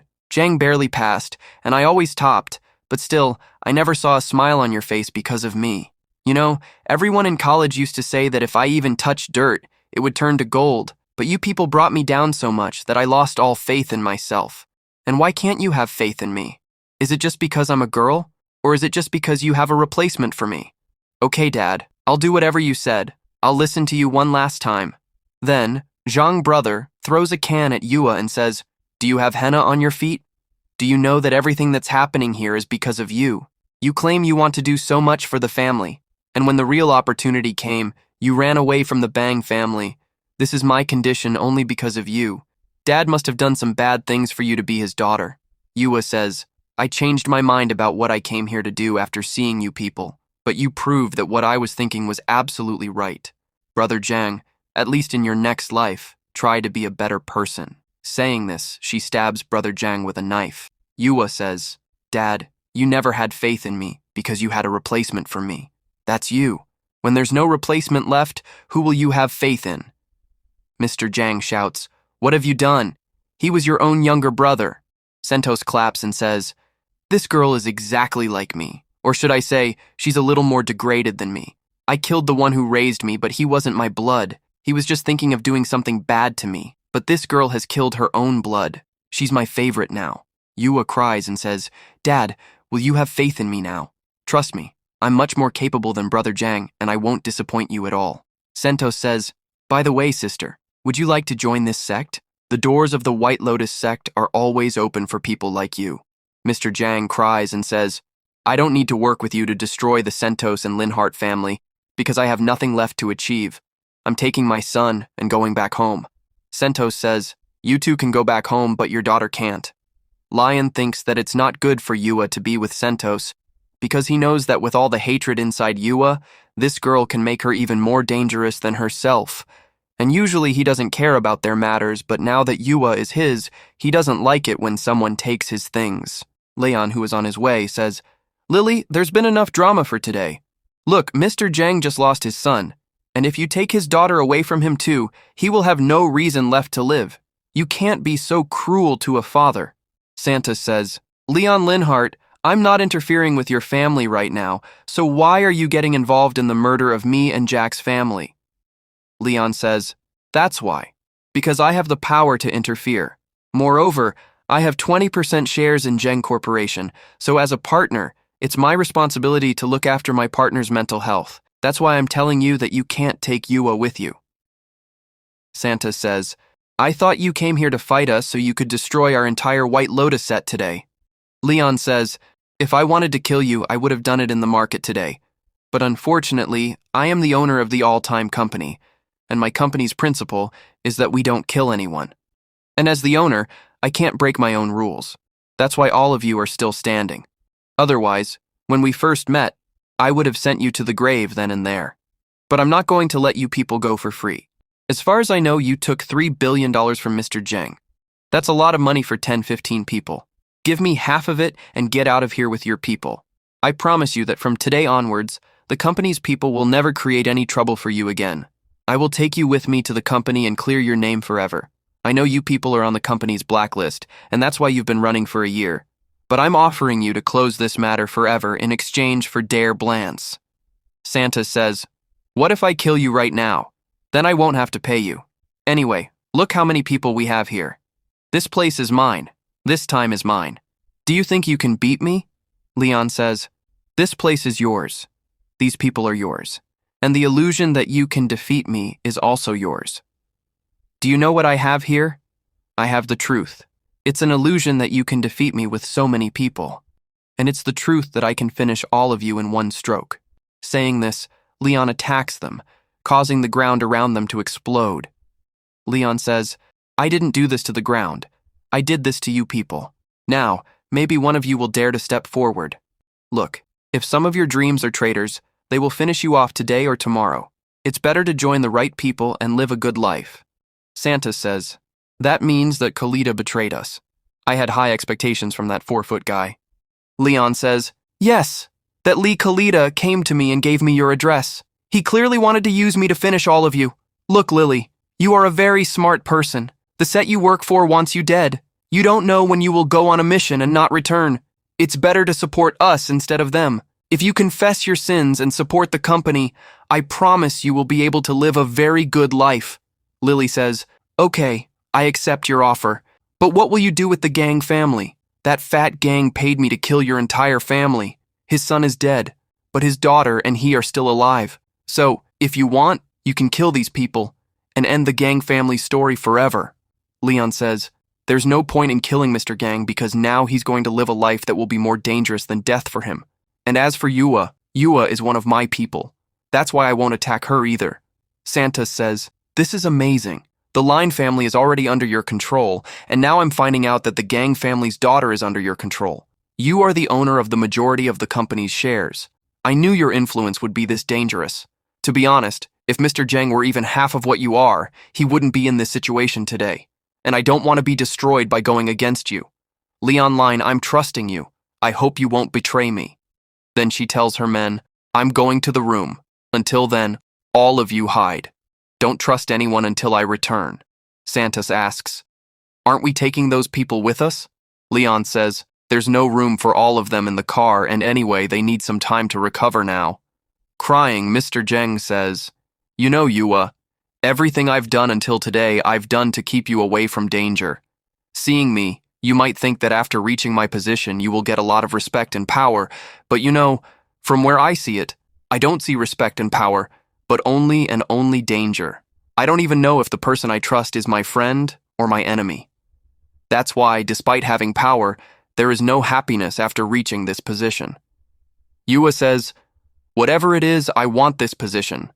I've been telling you from the beginning that I have the ability. I have to show it. Mr. Gang says, everything is yours now. Do whatever you want. There's no one left to be the head of the Gang family, so now you are the next head of the Jack family. Just remember that this world is not as good as you think it is. You know, when you do something good, there will be 1,000 hands on your shoulders to praise you and tell you that you can conquer this entire world. But because of just one mistake of yours, those same 1,000 hands will crush you.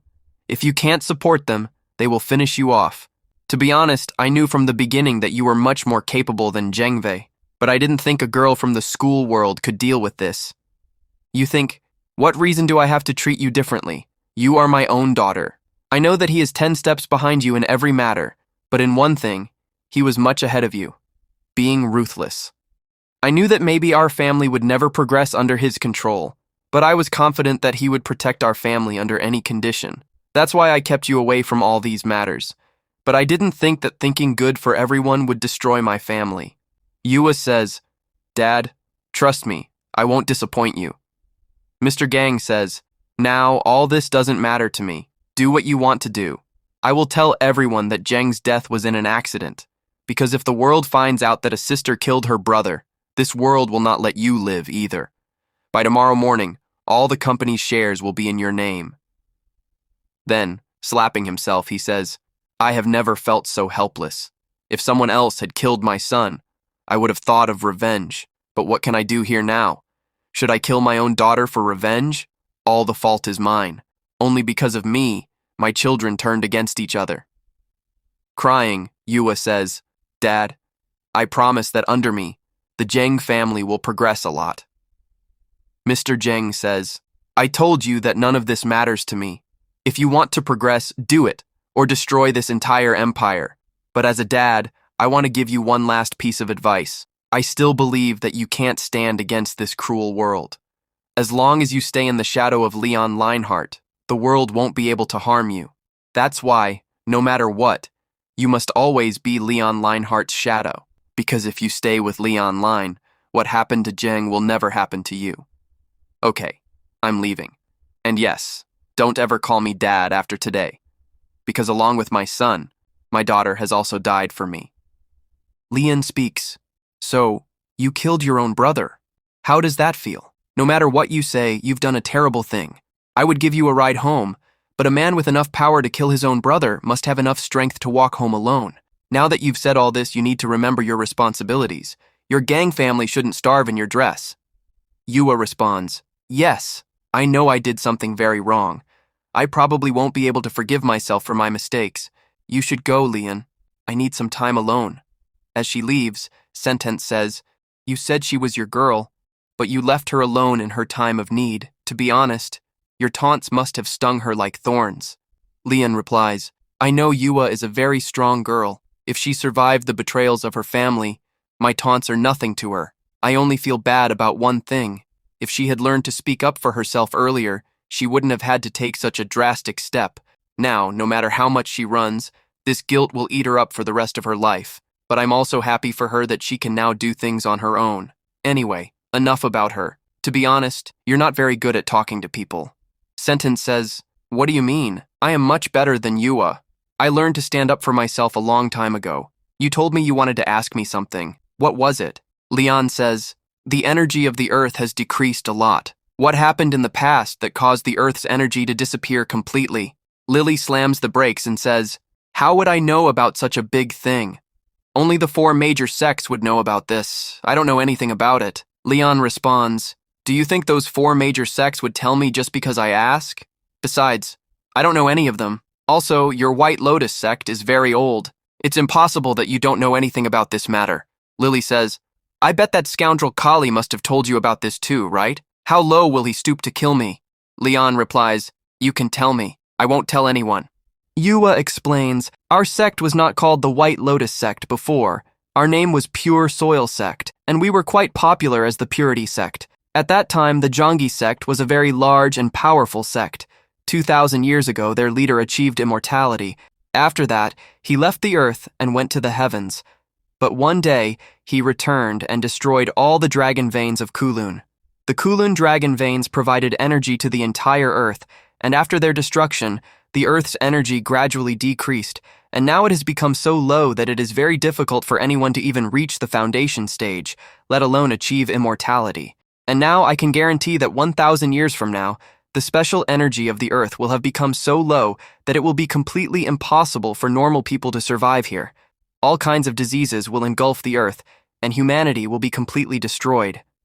Leon says, "Yes, you are absolutely right. Spiritual energy is the life force of the Earth. If spiritual energy is high, people will achieve immortality, and diseases will be completely eliminated. And if that same spiritual energy becomes very low, humans will find it very difficult to survive. But I'm wondering why the founder of the Zhangyi sect did all this. After destroying the dragon veins here, he worked to destroy this plane. Didn't he even fear the gods? After being from Earth, why did he do such a big thing?" Sentence says, "If I knew all this, would I be sitting here with you? Why did the master of the Zhangyi sect do all this? The Zhangyi sect must know this for sure. If you want the answer to this, you have to go to the Zhangyi sect. I have already told you as much as I know. By the way, Leon Leonhardt, I want to give you a final warning. The mystery of the Earth is very deep and very dangerous. The more you try to know about them, the more you will get caught in dangers. So it would be better if you stay away from it. And if you are so fond of dying, you can get into this matter. Anyway, we have reached the company. We should find out." Leon says, "You know, I don't believe in fear, because victory comes after fear." As they enter, Hung Lee greets Lan to welcome him. Lan says, "I've brought you a Christmas gift. It's the scent of the White Lotus set's Lilith, who has come here to surrender." Hung Lee says, "You've really done a great job. By the way, Chairman Liu was asking to see you." Then, dragging out the sentence, Hung Lee says, "Your crime records are very long. Today we will sit comfortably in the interrogation room and clear everything up." Lan says, "Hung Lee, I told you that if she surrenders, there will be no problems. Remember, they shouldn't have any problems. Everything will be handled with love." Hung Lee says, "Okay, I'll do exactly as you said. By the way, you can meet Chairman Liu here." Next, Lan comes to Chairman Liu. Lan says, "I heard you were waiting for me. Anyway, tell me what you need to say quickly, because I need to go home." Chairman Liu says, "Don't worry, I won't take up too much of your time. And yes, I understand why you're in a hurry to go home. When you have girls like Miss Yu and Miss Yulin at home, you're bound to be in a hurry to get back." Lan says, "I'm your boss now, but you're still spying on me?" Chairman Liu says, "What can I do? I'm a creature of habit. Anyway, I called you here because next month is the birthday of Master Ju Lin of the Zhengdi set, and we suspect that something big is going to happen there. That's why we're sending you as a representative of the company." Lan says, "As far as I remember, our job is to take care of our own territory. The Zhengdi set is very far away and not in our territory, so why are we interfering in their matters?" Then Chairman Liu says, "Please take a look at these people." Lan says, "These are all people from big families, right?" Chairman Liu explains, "Zhengdi is the biggest set in the entire country, and the most powerful people in the country will be present in one place on the same day. If so many powerful people gather together, there are bound to be problems. In such a situation, we need someone who can handle everyone alone, and I don't think anyone in the world can do this job except you. As for our territory, we work to maintain peace. If there's a fight among all these people, it will affect our region too, won't it?"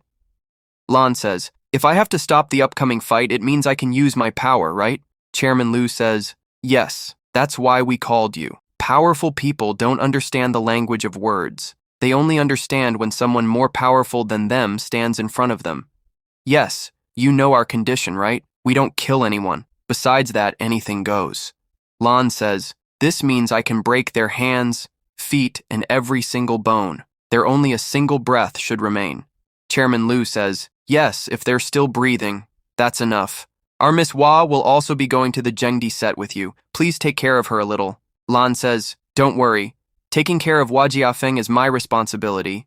We'll leave for the Zhengdi set in 3 days, so I'll see you again in 3 days." Chairman Liu says, "Don't worry at all. I'll make all the preparations for you to go." The scene changes, and we are shown the Bang family. Mr. Bang says, "I heard that the Zheng family's Zheng brother has died. The amazing thing is that the Zheng family is saying he died in an accident, but there are stab marks on his body." Wang Sha says, "He was a complete idiot. He must have offended someone powerful. I knew from the beginning that that idiot would die this way. By the way, there's something else I've been thinking about. Did you notice Yua's behavior that day? I think the Zheng family members don't get along well with each other. It's possible that someone from inside the family killed Jung Ba. Mr. Bang says, whatever it is, what difference does it make to us? Look, earlier, the entire Jung Corporation was going to go to Jungba, but after Jungba's death, the only heir is Yua. You know what to do now, right? Wang Sha says, right now that Yua needs a shoulder. Tomorrow I'll go and give her a shoulder, and in return, I'll seize the entire Jung Corporation. Mr. Bang says, this is what I expected from my son. Controlling Yua means controlling the Jung Corporation. Once you trap Yua in your net, the entire Jung Corporation will be under our control. Wang Sha says, Dad, there's no question of trapping. I already liked Yua a lot, and I liked her Jung Corporation even more. If both are available together, how can I say no? The next day, we are shown the Jung family scene. Wang Sha says, Yua, I'm very sorry for what happened to Jungba. Please take care of yourself because now the responsibility of the entire family is on your shoulders. By the way, will you go on a dinner date with me to cheer up? I understand that you must have a lot to talk about, and I'm ready to listen to everything. Yua says, I'm sorry, but my mood isn't good enough for a dinner date. Meanwhile, Leon is thinking, there's something wrong with this guy, Wang Sha. I don't know why I feel like he's here to do something big. Just then, seeing Lan, Yua says, what are you doing here? The relationship between the Jung family and the Lan family isn't that good. Everyone will be shocked to see you. Lan says, you know what?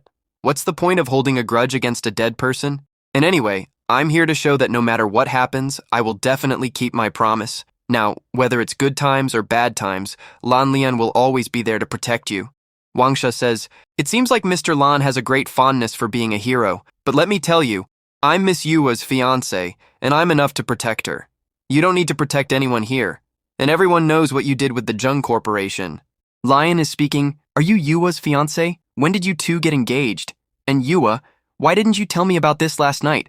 To be honest, you're really beautiful. You don't deserve a foolish guy like him.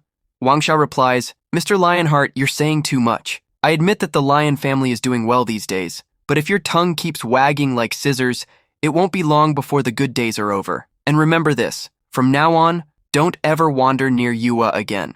I'm telling you as her fiancé, don't you ever show your face near Yua. Lion says, it seems you like Miss Yua a lot. Wang Sha retorts, then what do you think? Do you think I came here for that fool, Jung? I've liked Miss Yua for a very long time. You liked her too, but there's a difference between us. I'm the heir of the Wang family, and that's why Yua is marrying me. And because you're the illegitimate son of the Lion family, she never even gave you the time of day.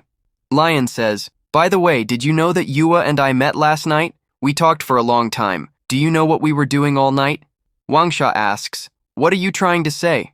Lion replies, exactly what you're thinking. The Jung Corporation and Yua, the things you dream of, are already mine. And if you have any doubts, you can ask Yua. Wang Sha shouts, Yua, tell me he's lying. Yua says, no, he's telling the truth. From now on, our Jung family is under the protection of Lion Line, and please don't take seriously what my dad said to your family that day. Wang Sha, furious, says, why didn't you tell me this before? Did you deliberately want to humiliate me here, Yua? And Lion Line, you two did not do the right thing. I'll get my revenge for this, for sure. Meanwhile, Yulin says, young master, I don't understand one thing. What are we doing at the Jung family's place? We've never gotten along with these people. Lion replies, we came here because of Yua. I had to discuss some business with her. Just then, Yua arrives and says, you came here for the company shares, didn't you? I've prepared the papers. From now on, 20% of the Jung Corporation is yours. Lion says, Yulin, give me those documents.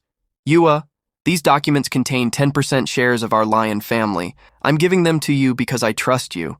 I know you don't trust anyone easily, so by giving you these shares, I'm solidifying the friendship between our two families forever. Yua says, but the Lion family is much more valuable than the Jung family. Why are you giving me such valuable shares? To be honest, I'm finally starting to understand what Miss Wang said. I would never have done what you did here, and that's why, even with nothing, you have everything today. And even though I have everything today, it's worth nothing to me. Lion replies, Yua, that's why I'm with you people. Once I fix everything here, I'll disappear, and I never want my family and my people to suffer after I'm gone. That's why the sooner you all understand your responsibilities, the better. Yua asks, are you going somewhere? I promise you that in your absence, I will manage the Lion family's business in the same way. You haven't told me who that girl is yet. Lion says, She is my disciple, Yulin. Do you know, at such a young age, she has become a half-step grandmaster? Yua says, do you think I'm a fool? How can a 20-year-old person have an 18-year-old disciple? Look, if you have other girlfriends, it's okay. You can tell me. Just then, Mr. Jung says, Yua, go inside and see to the guests. I need to have a private talk with Lion. Lion says, Yulin, you go sit in the car. I'll be there. Mr. Jung says, look, Lion, I've watched you grow up. To be honest, just like everyone else, I also thought that since you were an illegitimate son, you wouldn't be able to do anything. But I truly admire the incredible growth you've shown. You've shown me that not everything is about family legacy. If you're capable, you can achieve anything. Sometimes I think that if even one of my sons or daughters was 50% like you, maybe the condition of our Jung family wouldn't be like this. Lion replies, Mr. Jung, I know you're a very smart person. There's no point in beating around the bush. Tell me what you want to say. Mr. Jung says, yes, you're right. I'm just wasting time. Our Jung family has caused a lot of trouble for the Lionheart family. Just a few days ago, we even wanted to crush your business. And now, no matter what you do, those resentments must be in your heart. To be honest, I did all of that. If you want to blame me and punish me for those wrong things, then do it. Look, even though Yua pretends to be smart, she's a foolish child. If your protection is gone, she probably won't be able to manage the family for a year.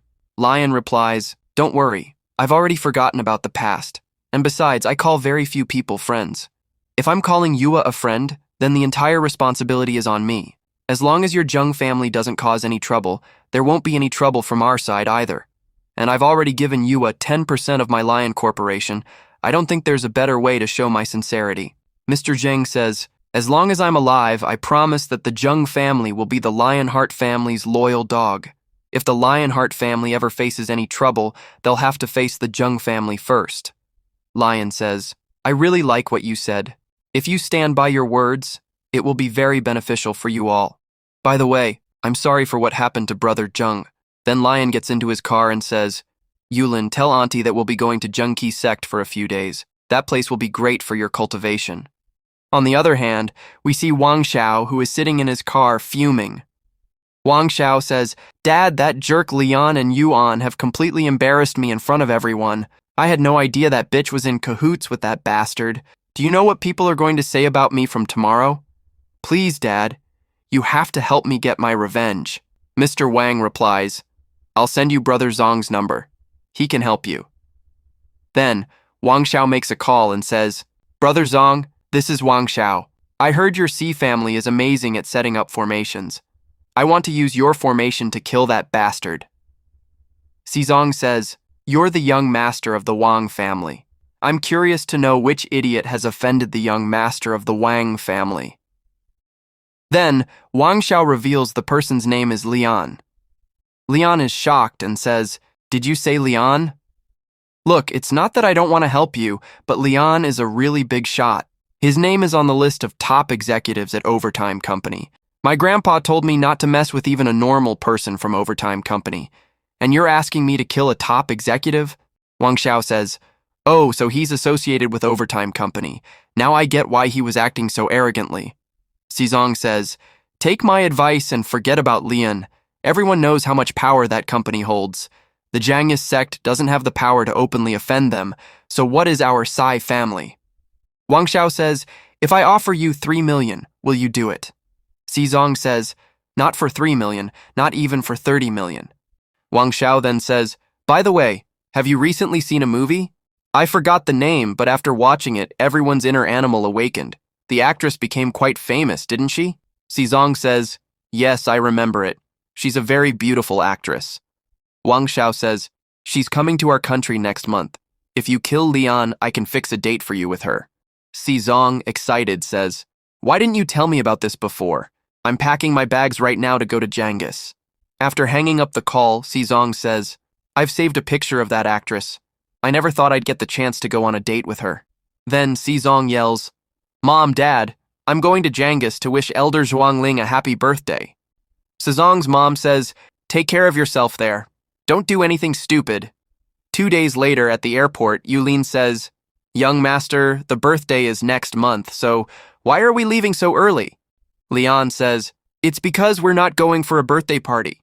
The people we need to handle have already arrived, and if we delay, those idiots might start a fight among themselves and cause problems. Yulin, someone's following us. You go to the gate with the luggage and I'll meet this person.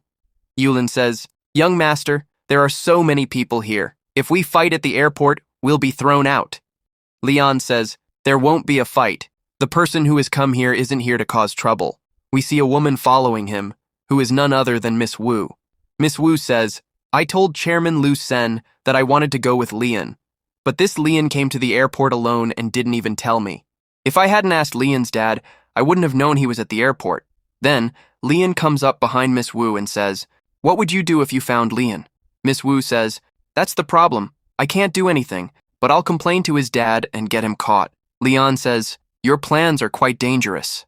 Miss Wu turns around and says, Wait a second, who are you? Leon, when did you get behind me? Leon says, You were following me so secretly that I figured it out. Look, Gia, I wasn't taking you with me because we aren't going to celebrate a birthday party. We're only going under the pretense of a birthday party because we have to stop a fight there. I don't even know if there will be some powerful people there. In that situation, it can be very difficult to fight while protecting you. Jiafeng says, Who told you I was following you? Everyone knows it's the Zhangis sect elder's birthday, and people from all the big families have gone to wish him a happy birthday. I'm also going on behalf of our Wu family, so Leon, you go your way, and I'll go mine. You don't need to protect me at all. Then, Leon playfully hits Miss Wu and says, You don't need to act here, you can come with us. Anyway, I knew you wouldn't listen if I told you no. You know, I didn't even buy a flight ticket because I knew you have a private jet. Jiafeng says, But I didn't tell you about the private jet anywhere, so how did you know I have one? Leon says, This airport belongs to you, so it's not a big deal to guess that you have a private jet. Then, Jiahu cries and says, God, what else is left for me to see? I can see Jiafeng going away from me, and I can't do anything to this bastard Leon. Then, Jiahu's subordinate says, Boss, Miss Wu has left. Should we also book a private jet and go after them? Jiahu says, I can't afford a private jet. Do you know how expensive things are? I had to use all my savings to buy an economy class ticket. Do you want us to go bankrupt by booking a private jet? Len is speaking. Hey, I'm here to meet Miss Wu, and my dad is also coming to meet you. Len replies, Okay, I'll meet him. What's the problem? I'm not his future son-in-law, so why should I be nervous? Miss Wu responds, But I told him you're his future son-in-law, and the amazing part is that Uncle Lanhart has already spoken to my dad. He's usually very busy, but he's definitely coming for Elder Julian's birthday, so he took advantage of this opportunity and set up a meeting with you. I want you to do me a favor. Len asks, What do you want me to do now, Miss Wu? Miss Wu says, Just act a certain way in front of my dad. You don't have to do much, he just wants the next wife of the family. Len, shocked, says, What are you talking about? We're just friends. Wait a minute, our dads have already talked to each other, and they think we're in a relationship. On top of that, I've already taken your flight to Jangiset. It seems like I'm completely trapped by you here. The scene changes to Jangiset. We see the master of Jangiset playing a game on his phone. The master, annoyed, says, I don't know why I keep getting new players on my team. Only a fool would choose a sniper for a close-range fight. Everyone else on my team chose a sniper except for me. Then, the master's team loses. Throwing his phone, the master says, They've messed up my mind. Who gives these guys a phone when they don't know how to play?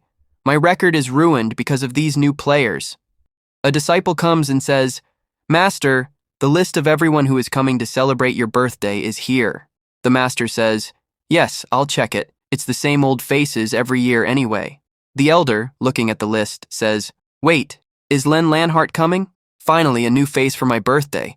I've heard that among the younger generation, Len Lanhart is amazing and is the youngest grandmaster in our entire country. It seems like this birthday is going to be a lot of fun. He then tells his disciple, Give me your phone quickly. The disciple says, Elder, you always tell us to focus on our cultivation and stay away from games because we get addicted to them easily. But you, Elder, just sit all day and play games and break your phone after losing. The master snatches the phone and says, You guys are young, and you have a lot to do in life. I'm already 100 years old and will probably only live for another 10 to 15 years. If I don't play games now, when will I? Kids shouldn't play games because this is the time to do something great in life. I've already done everything I wanted to. Now I will play. The master continues, Our heavenly master Yaga killed a dragon 2 years ago, which ruined his good karma. Everyone thinks he's a bad person because he took away the river from this world, but no one knows that he alone carried the burden of this whole world. The trouble and pain he has endured, no one else can.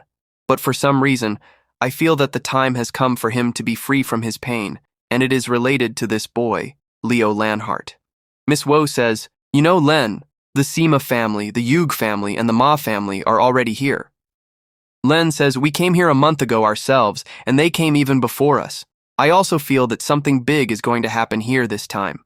Anyway, let's forget all this and go to the mountain gate." As he arrives at the mountain gate, Len is quite shocked because there are already a lot of people there. Len says, "Are we at the right place? It doesn't look like an ancient sect at all. It looks like a tourist spot." Miss Woe replies, "Actually, the mountain gate is a very famous tourist spot. On top of that, everyone knows about Elder Zhuanglin's birthday, so a lot of people are coming to connect with him and wish him a happy birthday. These poor people don't know that the real Jangaset is not here. No matter how many days they sit on their knees here, they will never be able to meet Elder Zhuang. The real Jangaset is behind this mountain." Then Leo notices a person who is showing off his massage. The man with glasses asks, "Senior, what is your age? Your swordsmanship was amazing." The person says, "I'm about 80 years old. Don't make a video of me because I'm very afraid of being popular. Last time someone made a video of me that went viral, which made my Elder Zhuang quite angry. So you can take photos if you want, but don't post them online." Len says, "My name is Len Lanhart, and I'm here on behalf of the all-time company." The person says, "Oh, so you are the company's representative. To be honest, I was waiting for you to come. After entering the main hall, go right, you will see a small bridge which you have to cross, and after that, you will reach Jangiset." Len and the others have reached the bridge. Miss Woe, shocked, says, "Is this a bridge? How can anyone cross it?" Len says, "Okay, now I understand why this is an ancient sect. It has made its front like a tourist spot, while the path to the real sect has been made very difficult. An ordinary person will never dare to cross this and enter the real sect, and if someone can cross it, that person will not be ordinary at all." Uncle Chan says, "Yes, Len, you are absolutely right. When new disciples come to Jangaset, they are cultivated at the front door. Until we feel that they are qualified, we don't let them cross the bridge. You can say that the people who train outside are outer disciples, while after crossing the bridge, you become an inner disciple. It is impossible for Miss Woe to cross this. You can go and rest in the main hall. I will come to you soon after meeting my master." Len says, "If you've come this far, you must definitely want to see Jangaset, right? If you want, I can take you there." Miss Woe says, "You know, Len, I have been to Jangaset many times, but I have never been to the real Jangaset. I have always only reached the main hall. Today, thanks to you, I will finally be able to find out what the real Jangaset looks like." Then, Sima comes and says, "How did normal people get to enter here? I'm advising you to go back from here, because if you move forward, you will definitely be killed." Sima Jun thinks, "This is that Len Lanhart. I'll finish him right here and go back." Miss Woe says, "You know, we should always mind our own business and not talk nonsense about people. Whether we can cross this or not is up to us. You don't need to run your mouth here." Len says, "Yulin, you cross this first. By the way, Miss Woe, this guy is not that wrong. Looking at you, it seems like your weight has increased compared to before. What if I accidentally drop you?" Miss Woe says, "Len, don't joke. I know you can lift the entire mountain with your power, so what am I?" Sima Jun thinks, "If Len Lanhart falls from this cliff, no one will doubt that I killed him, and I will be able to do my work and go back easily. It seems like this is the perfect time to lay the formation." Meanwhile, Yulin crosses the bridge in just a single step. Yug Feng claps and says, "That's amazing. This is the first time I have seen such a young girl cross this bridge like this. The master who trained this girl must be a very great master, because at such a young age, no one reaches the half-step grandmaster level." Sima Jun says, "Brother Juge, why are you praising this girl here? It seems like you have taken a liking to her. By the way, your age is quite high for her." Yuga Yanfeng says, "I'm more interested in her master than this girl. If her master has made this girl so powerful, how powerful must he be himself? It would be good for me if I could get some advice from him." Len says, "If you want to learn something, I can teach you anything. By the way, thank you for praising my disciple. She deserves this praise." Sima Jun says, "Kid, what is your age? Your face shows that you are younger than me, and you are claiming that you have trained a half-step grandmaster. If you can train such a powerful person, how powerful are you? Are you on a trial? By the way, bringing Miss Woe with you was a very big mistake. If you accidentally fall from this bridge, you will take 2 lives with you.